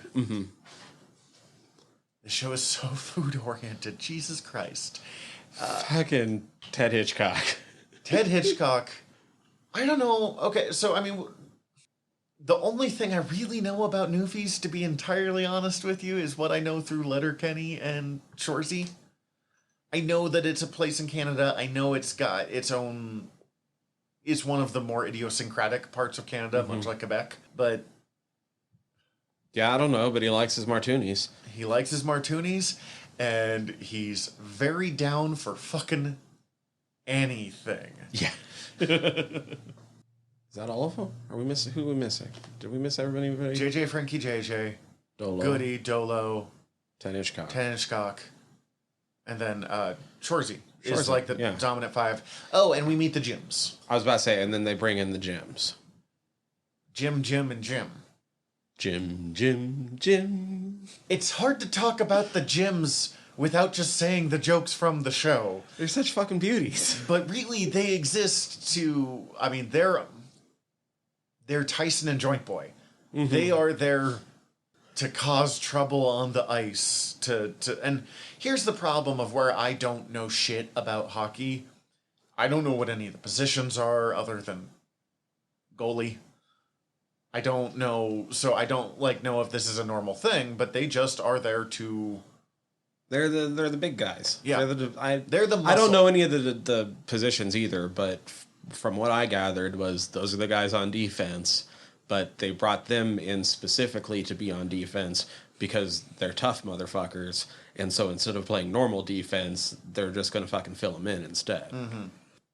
The ongoing gag is they all insist on being called Jim, and the first two always reply with one word. Maybe two, like one sentence at the most, and the other guy always has like 2 or 3 sentences and is really optimistic. I fucking love the gyms. As we said, it really is the Schultzy, Fisky, whatever, Boomtown gag, but actually funny. I mean, I don't know. You might like that gag more than I do, but it is one. I think that gag's fine, but I do think this is the superior version of it. Boomtown's the only one I like of those guys, so the fact that I like the gyms. Also, it's kind of the first time we see Shoresy just like somebody. Mm-hmm. Yeah, it's true. He never. I mean, there's nothing bad to be said about the gyms. No, the gyms are fucking beauties, man. I'm digging right now. I got nothing bad to say about the gyms. But yeah, that's just, the second episode is just getting everybody together. Yep. And then they go together, to the mixer they talk and about food. They have a scrap, but we don't even see the scrap. Right. I wonder if Jared Kiso fights half as much off screen as he does on screen, because every one of his shows is about like how many fucking fake punches can I throw at people. He's gotten significantly better since season 1 of Letterkenny at throwing a fake punch. Mm-hmm. It's still a fake punch, but like. No, I agree. It's upped in quality. Know Your Role, where we actually finally get to see someone play a fucking game of hockey. Yeah, the Appledorns. The opposing team has 4 or 5 brothers. 8 brothers? 8 brothers. The whole team is one family called Appledorns. Sanguinet, one, comes in that suit and him look fine. Like, a running gag is how cute Sanguinet is, but they're not wrong. And he recruits Shoresy to help him run the first game to set the tone. Because he's never coached before. And, like, he knows he can do it, but it's one thing to know you can do it, and it's like, just help me get my fucking footing. Well, it's hilarious, too, because Shoresy's actually kind of terrible at public speaking. Mm-hmm. Sieso. I don't remember too much about that episode, to be honest, other than they fucking beat Timmons. A complete piece of shit to everyone who's not the people he handpicked for this team and the gyms. But I mean, that's kind of been his lesson. He's like, the whole team is just, they don't have the passion, and he needs to teach these kids the passion. They don't hate to lose. Mm-hmm. Be honest, in Bellegarth, that's kind of one of my weaknesses. I don't hate losing. I like winning, don't hate losing.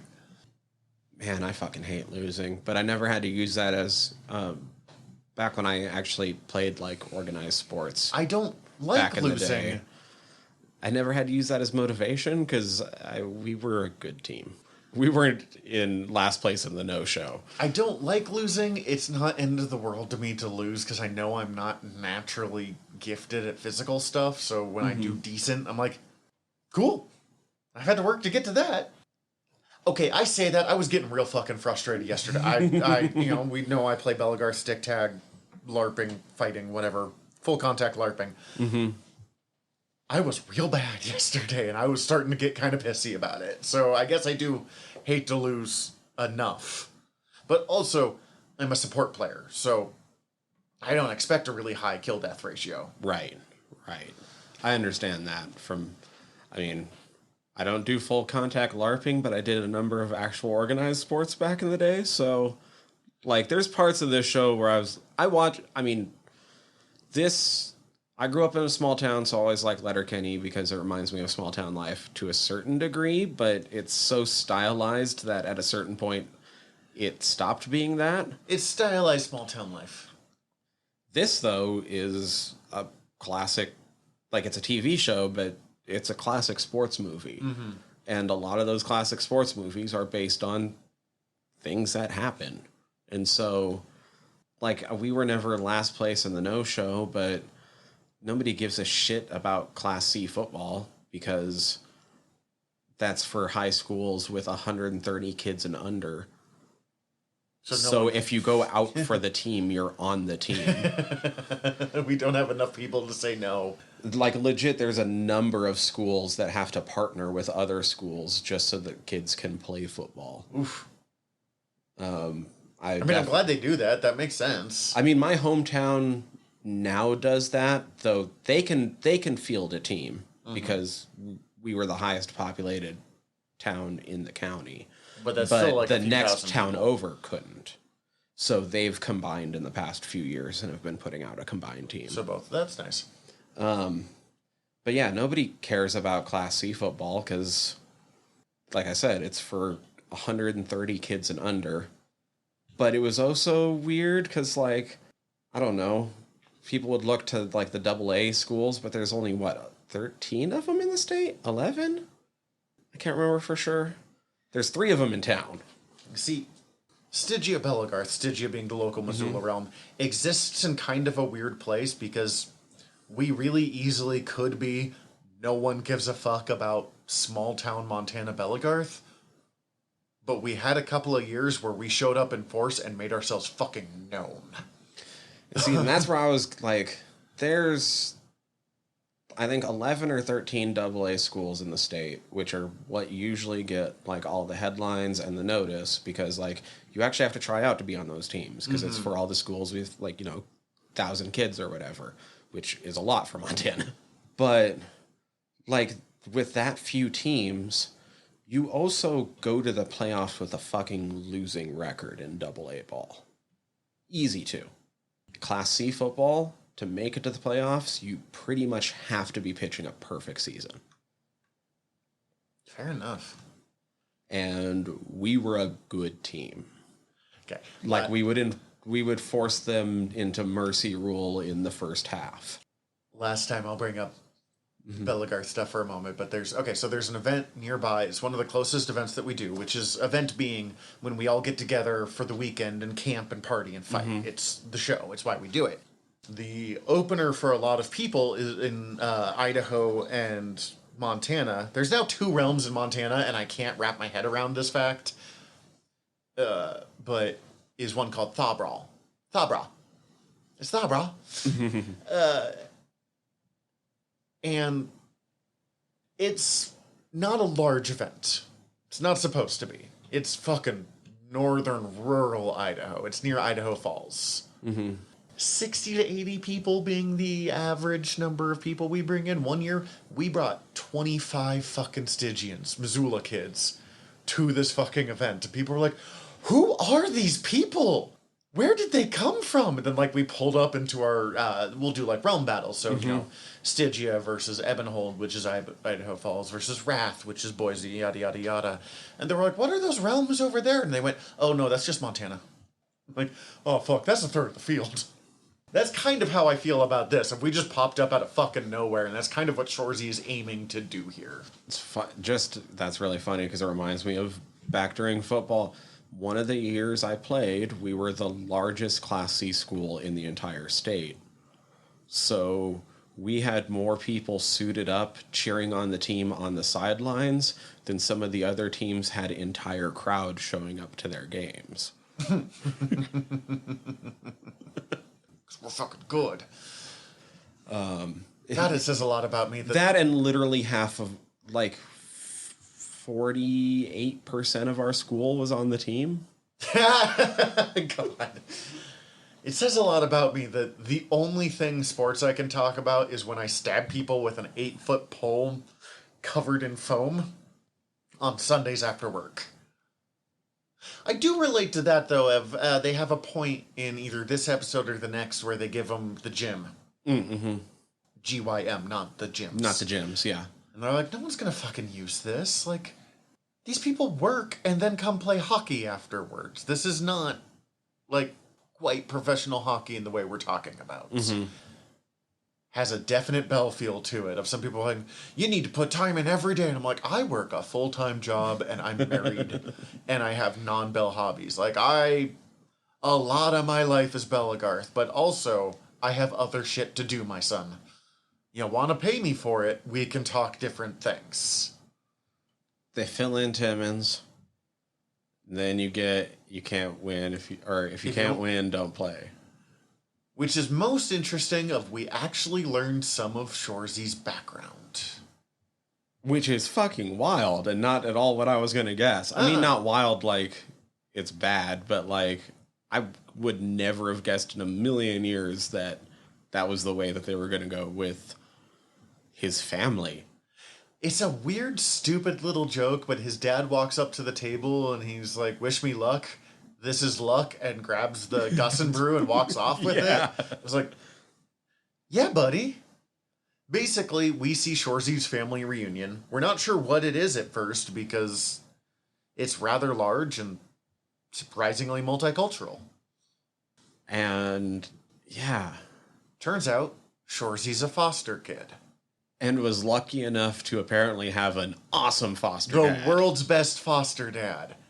And the foster care system is brutal.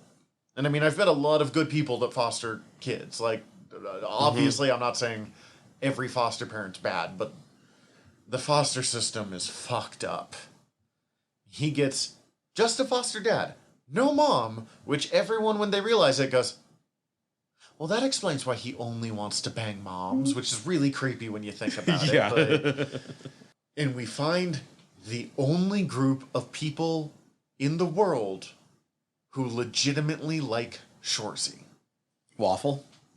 Waffle's daughter, who will still tell him to fuck off, but likes him. I mean, sorry, Waffle is Shoresy. That's right. I was thinking of Big Mo. Big Mo, yeah. And we get the family history of the dad talking through the family reunion, telling stories.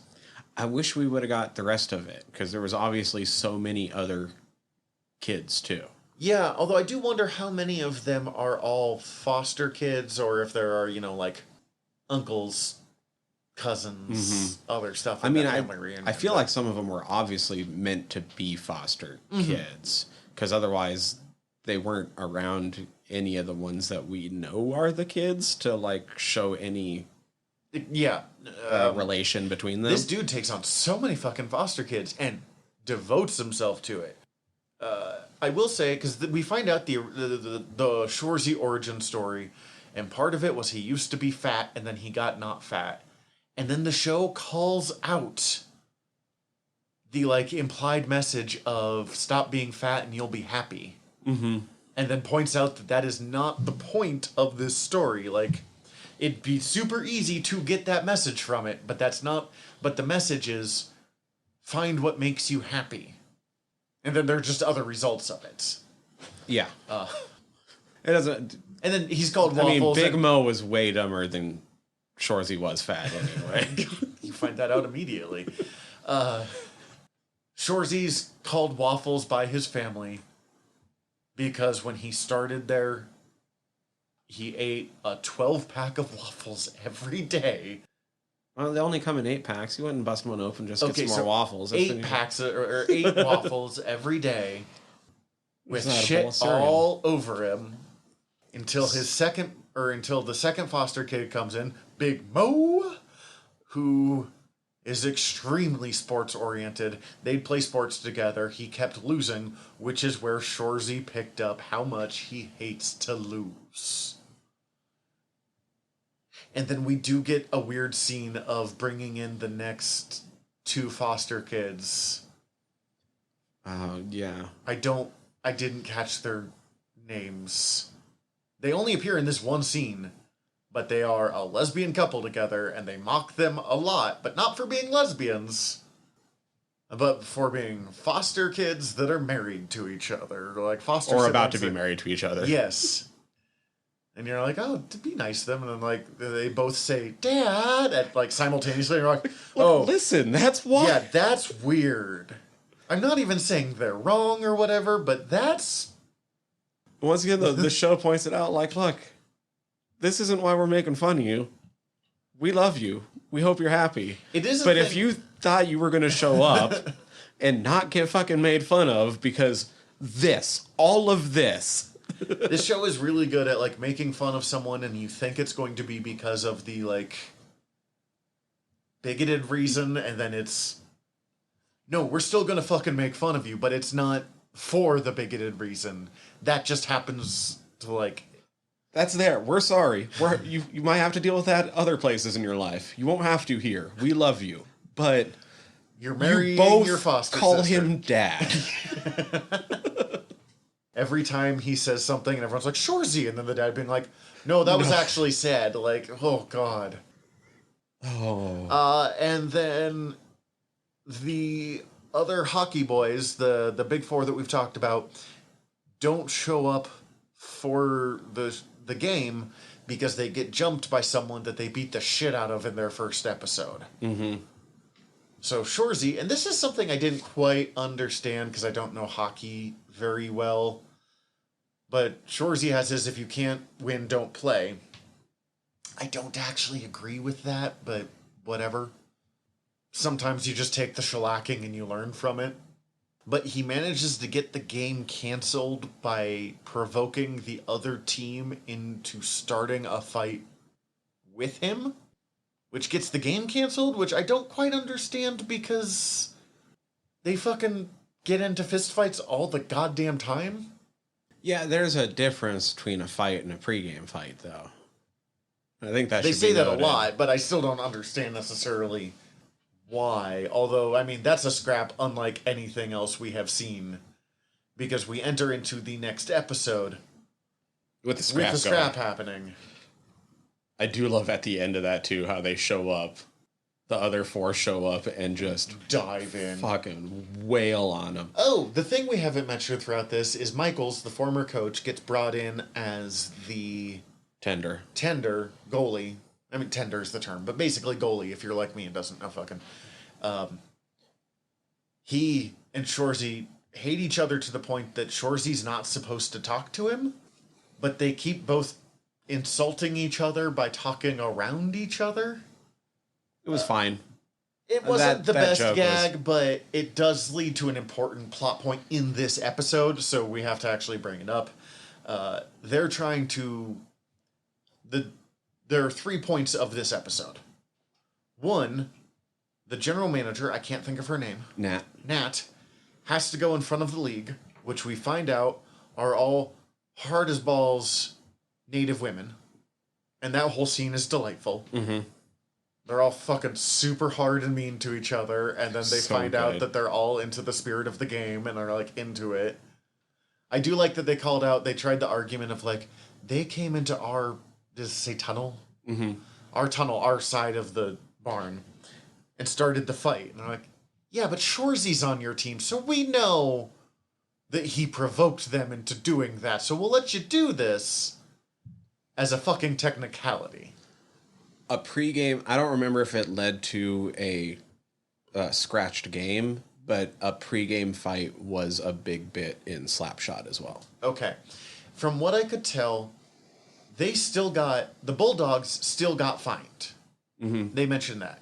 But they get counted as the win because after this, he insists that they're on a streak because they've won 2 games. Even though they didn't play the second game. Yeah. So because the other team started the fight, they got the L. Mm-hmm. But Shoresy's team still got charged money because they fucking provoked a big-ass fight. The boys decide that they need to do something about the group that jumped them because they're going to jump them again. Like, they're aware that that's going to go down. So, the tender, Michaels, decides that he's going, in an attempt to bring the team together... And this is my one critique, and I kind of just wish this show was longer. I wish we got more episodes in the season. This feels like half a season, not a full season. It feels like half a season. Michaels jumps from the, like, can't handle Shoresy to we need to bring the team together. I need to be on this team, kind of Jamie Tart learning to work with the others. But again, from the opposite direction. Yeah, because Michaels is a fucking goof. That's why they call me Never Miss Michaels. God damn it. He jumps to that immediately. Like, out of fucking nowhere. But the person he used to date, that Sanguinet got a the underwater handy squeezer. Yeah. has super creepy fucking brothers in possibly the best gag of the series. I love their straight up physical humor gag, but beyond that, just the fallout of like, you don't get to see what they did, but then they show up in those fucking suits. Okay, that's terrifying. To explain it's this, because this is not terrifying going and to make any hilarious. sense if you haven't watched this. They get the brothers of his ex-sweetie to come help out, to come and help deal with the problem of the other boys coming after them. It's the equivalent of grabbing the ginger in boots. Mm-hmm. It almost implies like mob connections, but they're just fucking weirdos. The two boys just have like eternal shocked expressions. They do not change facial expression at any moment. And it's so hard to explain why this is so funny in an audio medium, because you have to watch the scene. I would lose it. I wouldn't be able to. I have to wonder how many bloopers is them looking over at those two and everyone else just fucking dying. Oh my god, I would fucking lose it. But we don't see what they do to the people who are attacking the boys. But but the people attacking the boys show up, forced to wear costumes, and run in front of the limo, cheering on the Blueberry Bulldogs. In return, the two weirdo brothers get season tickets so they can sit there and watch the game and feel like part of a group, because no one wants to hang out with them because they're fucking weirdos. And Michael's ex-sweetie gets to fuck Sanguinet. Mm-hmm. I mean, she just says she wants Sanguinet, but, like, let's be real. What was my third one? Because I said there was 3 things, and now I can't. There's the brothers.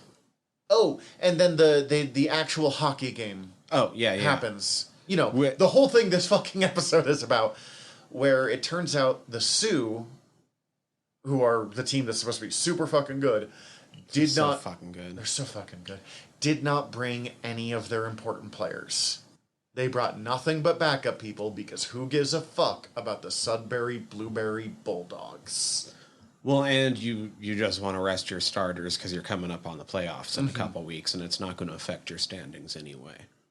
So the Bulldogs beat the snot out of them. Just wreck them. They'll next episode they give them the lumber. Which I didn't know that was universal. We used to say that in football too. Oh, I just thought it was a hockey specific thing because it makes more sense for hockey. Yeah, yes, that's exactly why. I was like, because the stick, yeah. No, I mean, it makes a lot more sense for hockey, but when I heard that, I was like, oh shit, I've heard that before. You give them the lumber, you fucking shiver their timbers. There's a lot of weird wood things. That's strange. That is weird. Anyways. But then that leads into an actual, like, the Sioux were like, we're not going to lose to the fucking Sudbury Blueberry Bulldogs. They poked the bear. Now the bear pokes back. Which leads into the final episode. Don't poke the bear. Had something kind of similar happen in high school in a game where we beat a team that thought that we were a really good team, and most of the games were kind of decided before we went into them. It was one of the ones that was a little bit more even, and we kind of pissed them off by beating them. And so they weren't going to have another shot at us for sure, unless it was like in the second round of the playoffs. So the only other time they for sure were going to go against us was the JV game the next Monday. So they suited up like 3 other fucking varsity starters for that JV game. Fuck, that's so fucking mean. In the Thaw Brawl I was telling you about, where we brought in like a fucking quarter of the field. Mm-hmm. First fight, we clean swept the field. Like, because there are different teams in our realm. Because there's realms, which is where you are, and units, which is team. But units can be across realms. But there were 3 dedicated units in our realm at the time.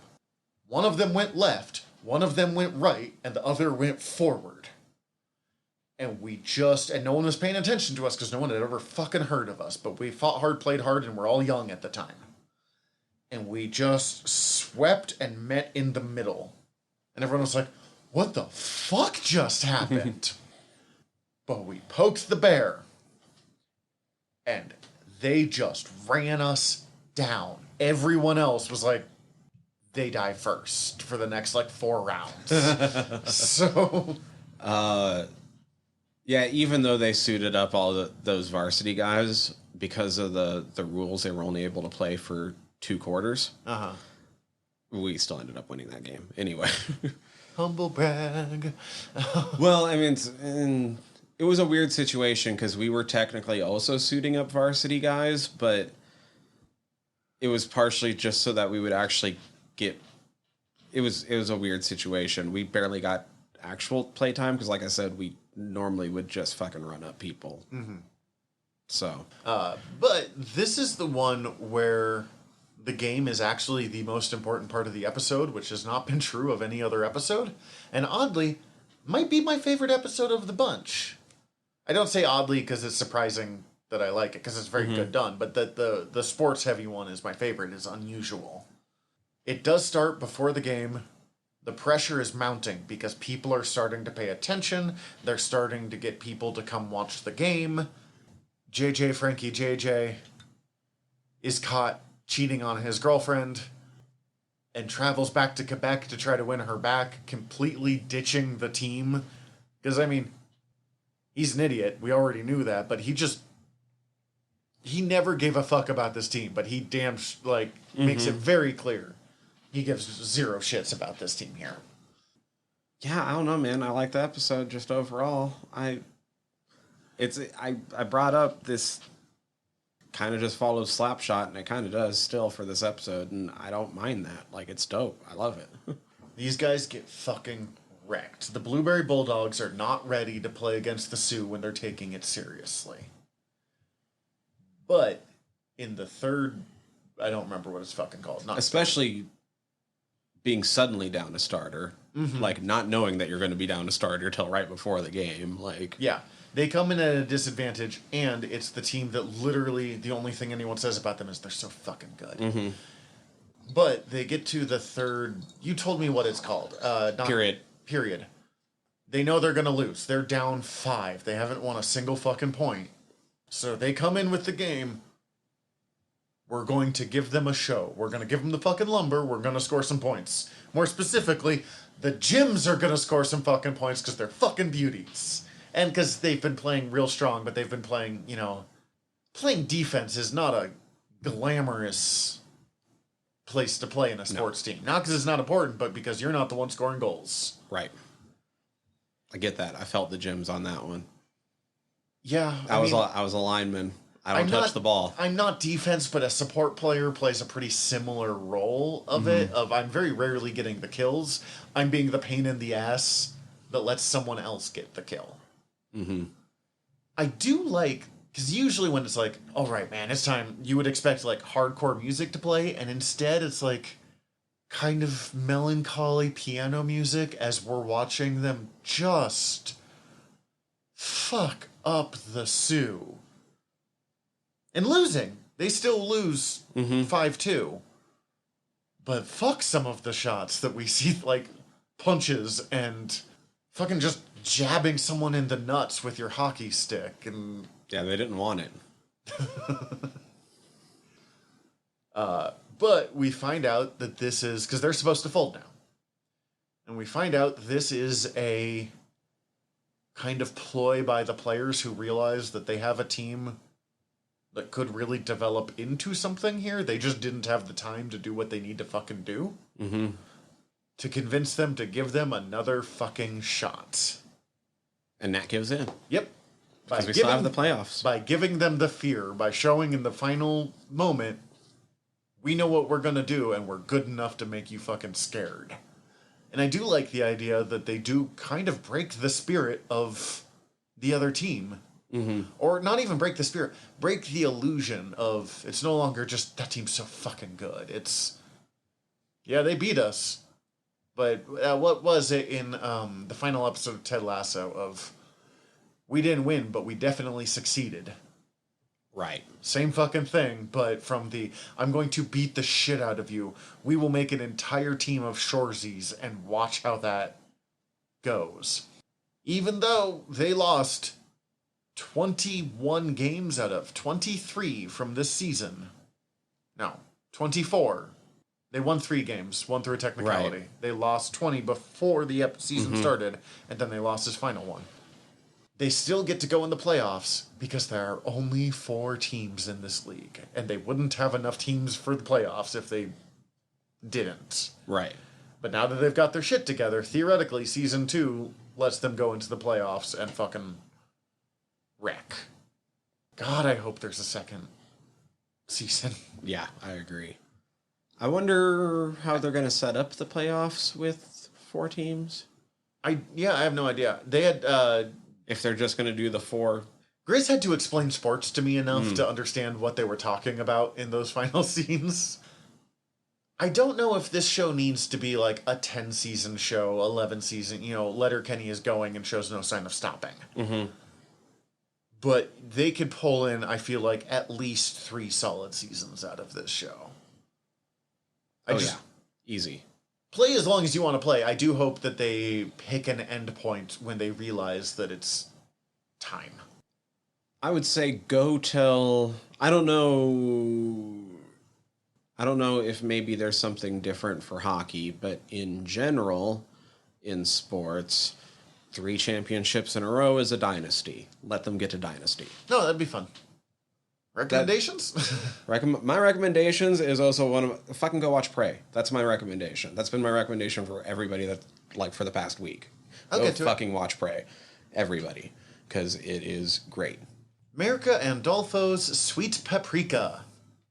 It's completely different than literally every single thing we've talked about. It is a comic book. America Andolfo is a, I believe, Spanish comic creator. Okay. She loves drawing big boobs. Okay. If we're being honest. Like, she loves drawing sexy women and sexy dudes and fucking. Okay. And it's not a porn.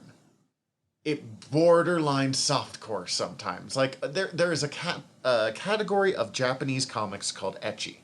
Oh, yeah. ECCHI.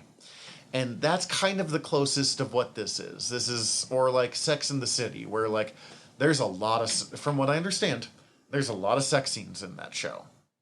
And it's a major factor of that show, but it's not like, here's pornography now.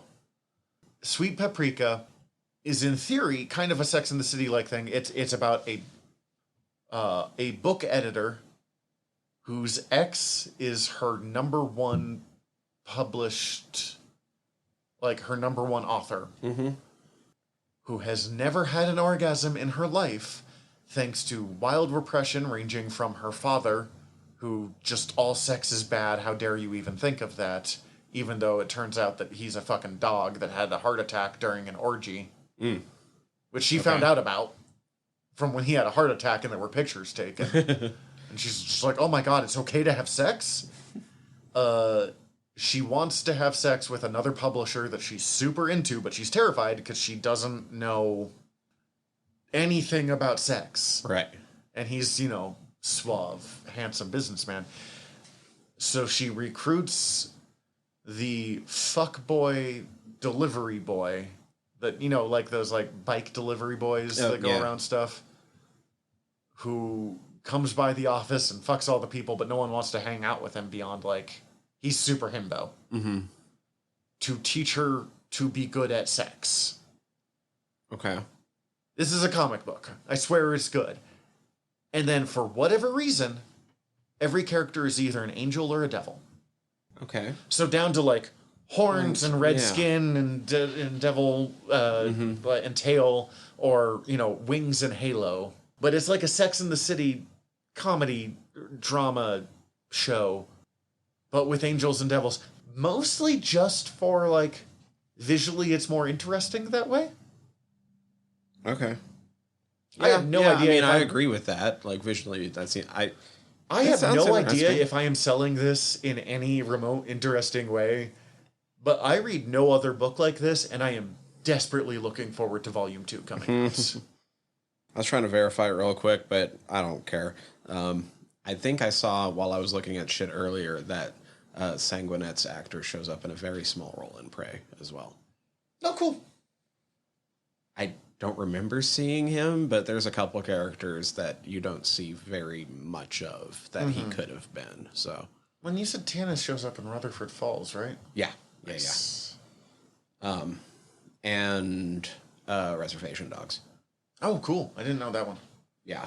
I love the episode she's in Reservation Dogs. She shows up as Deer Woman in an episode. That was great. We forgot to talk about what's for next time. So, like last time, hopefully it'll be something good. It will be. We always pick good stuff. yeah. Even our week episodes, we tend to have good stuff to talk about. In the meantime, we're your generals of nerdery. I'm Zach. I'm Tyler. Dismissed. Hi, everybody. General Tyler here. If you like the show, please hit subscribe however you're listening to us right now. Also, if you could rate and review us however you're listening to us right now, or preferably over at Apple Podcasts, we would super appreciate it, as the whole world is ran on algorithms, and we want to be all up in them, getting our voice out to more places. Also, tell your friends. We always appreciate that. If you want to get in contact with us, ask us questions, give us comments, email us, generalnerderypod@gmail.com. You can also contact us through our website, www.generalnerdcast.com. While you're there, check out all of our back catalog, or click the links up at the top, as we are part of the Earworm Podcast Network. Go check out all of our sister shows. We're involved with most of them, so if you already like listening to us talk, it might be in your best interest. And if you want to check out everything from the network, head over to earworm.com, EARVVYRM.com. We'd super appreciate it. Love you all. Have a good one.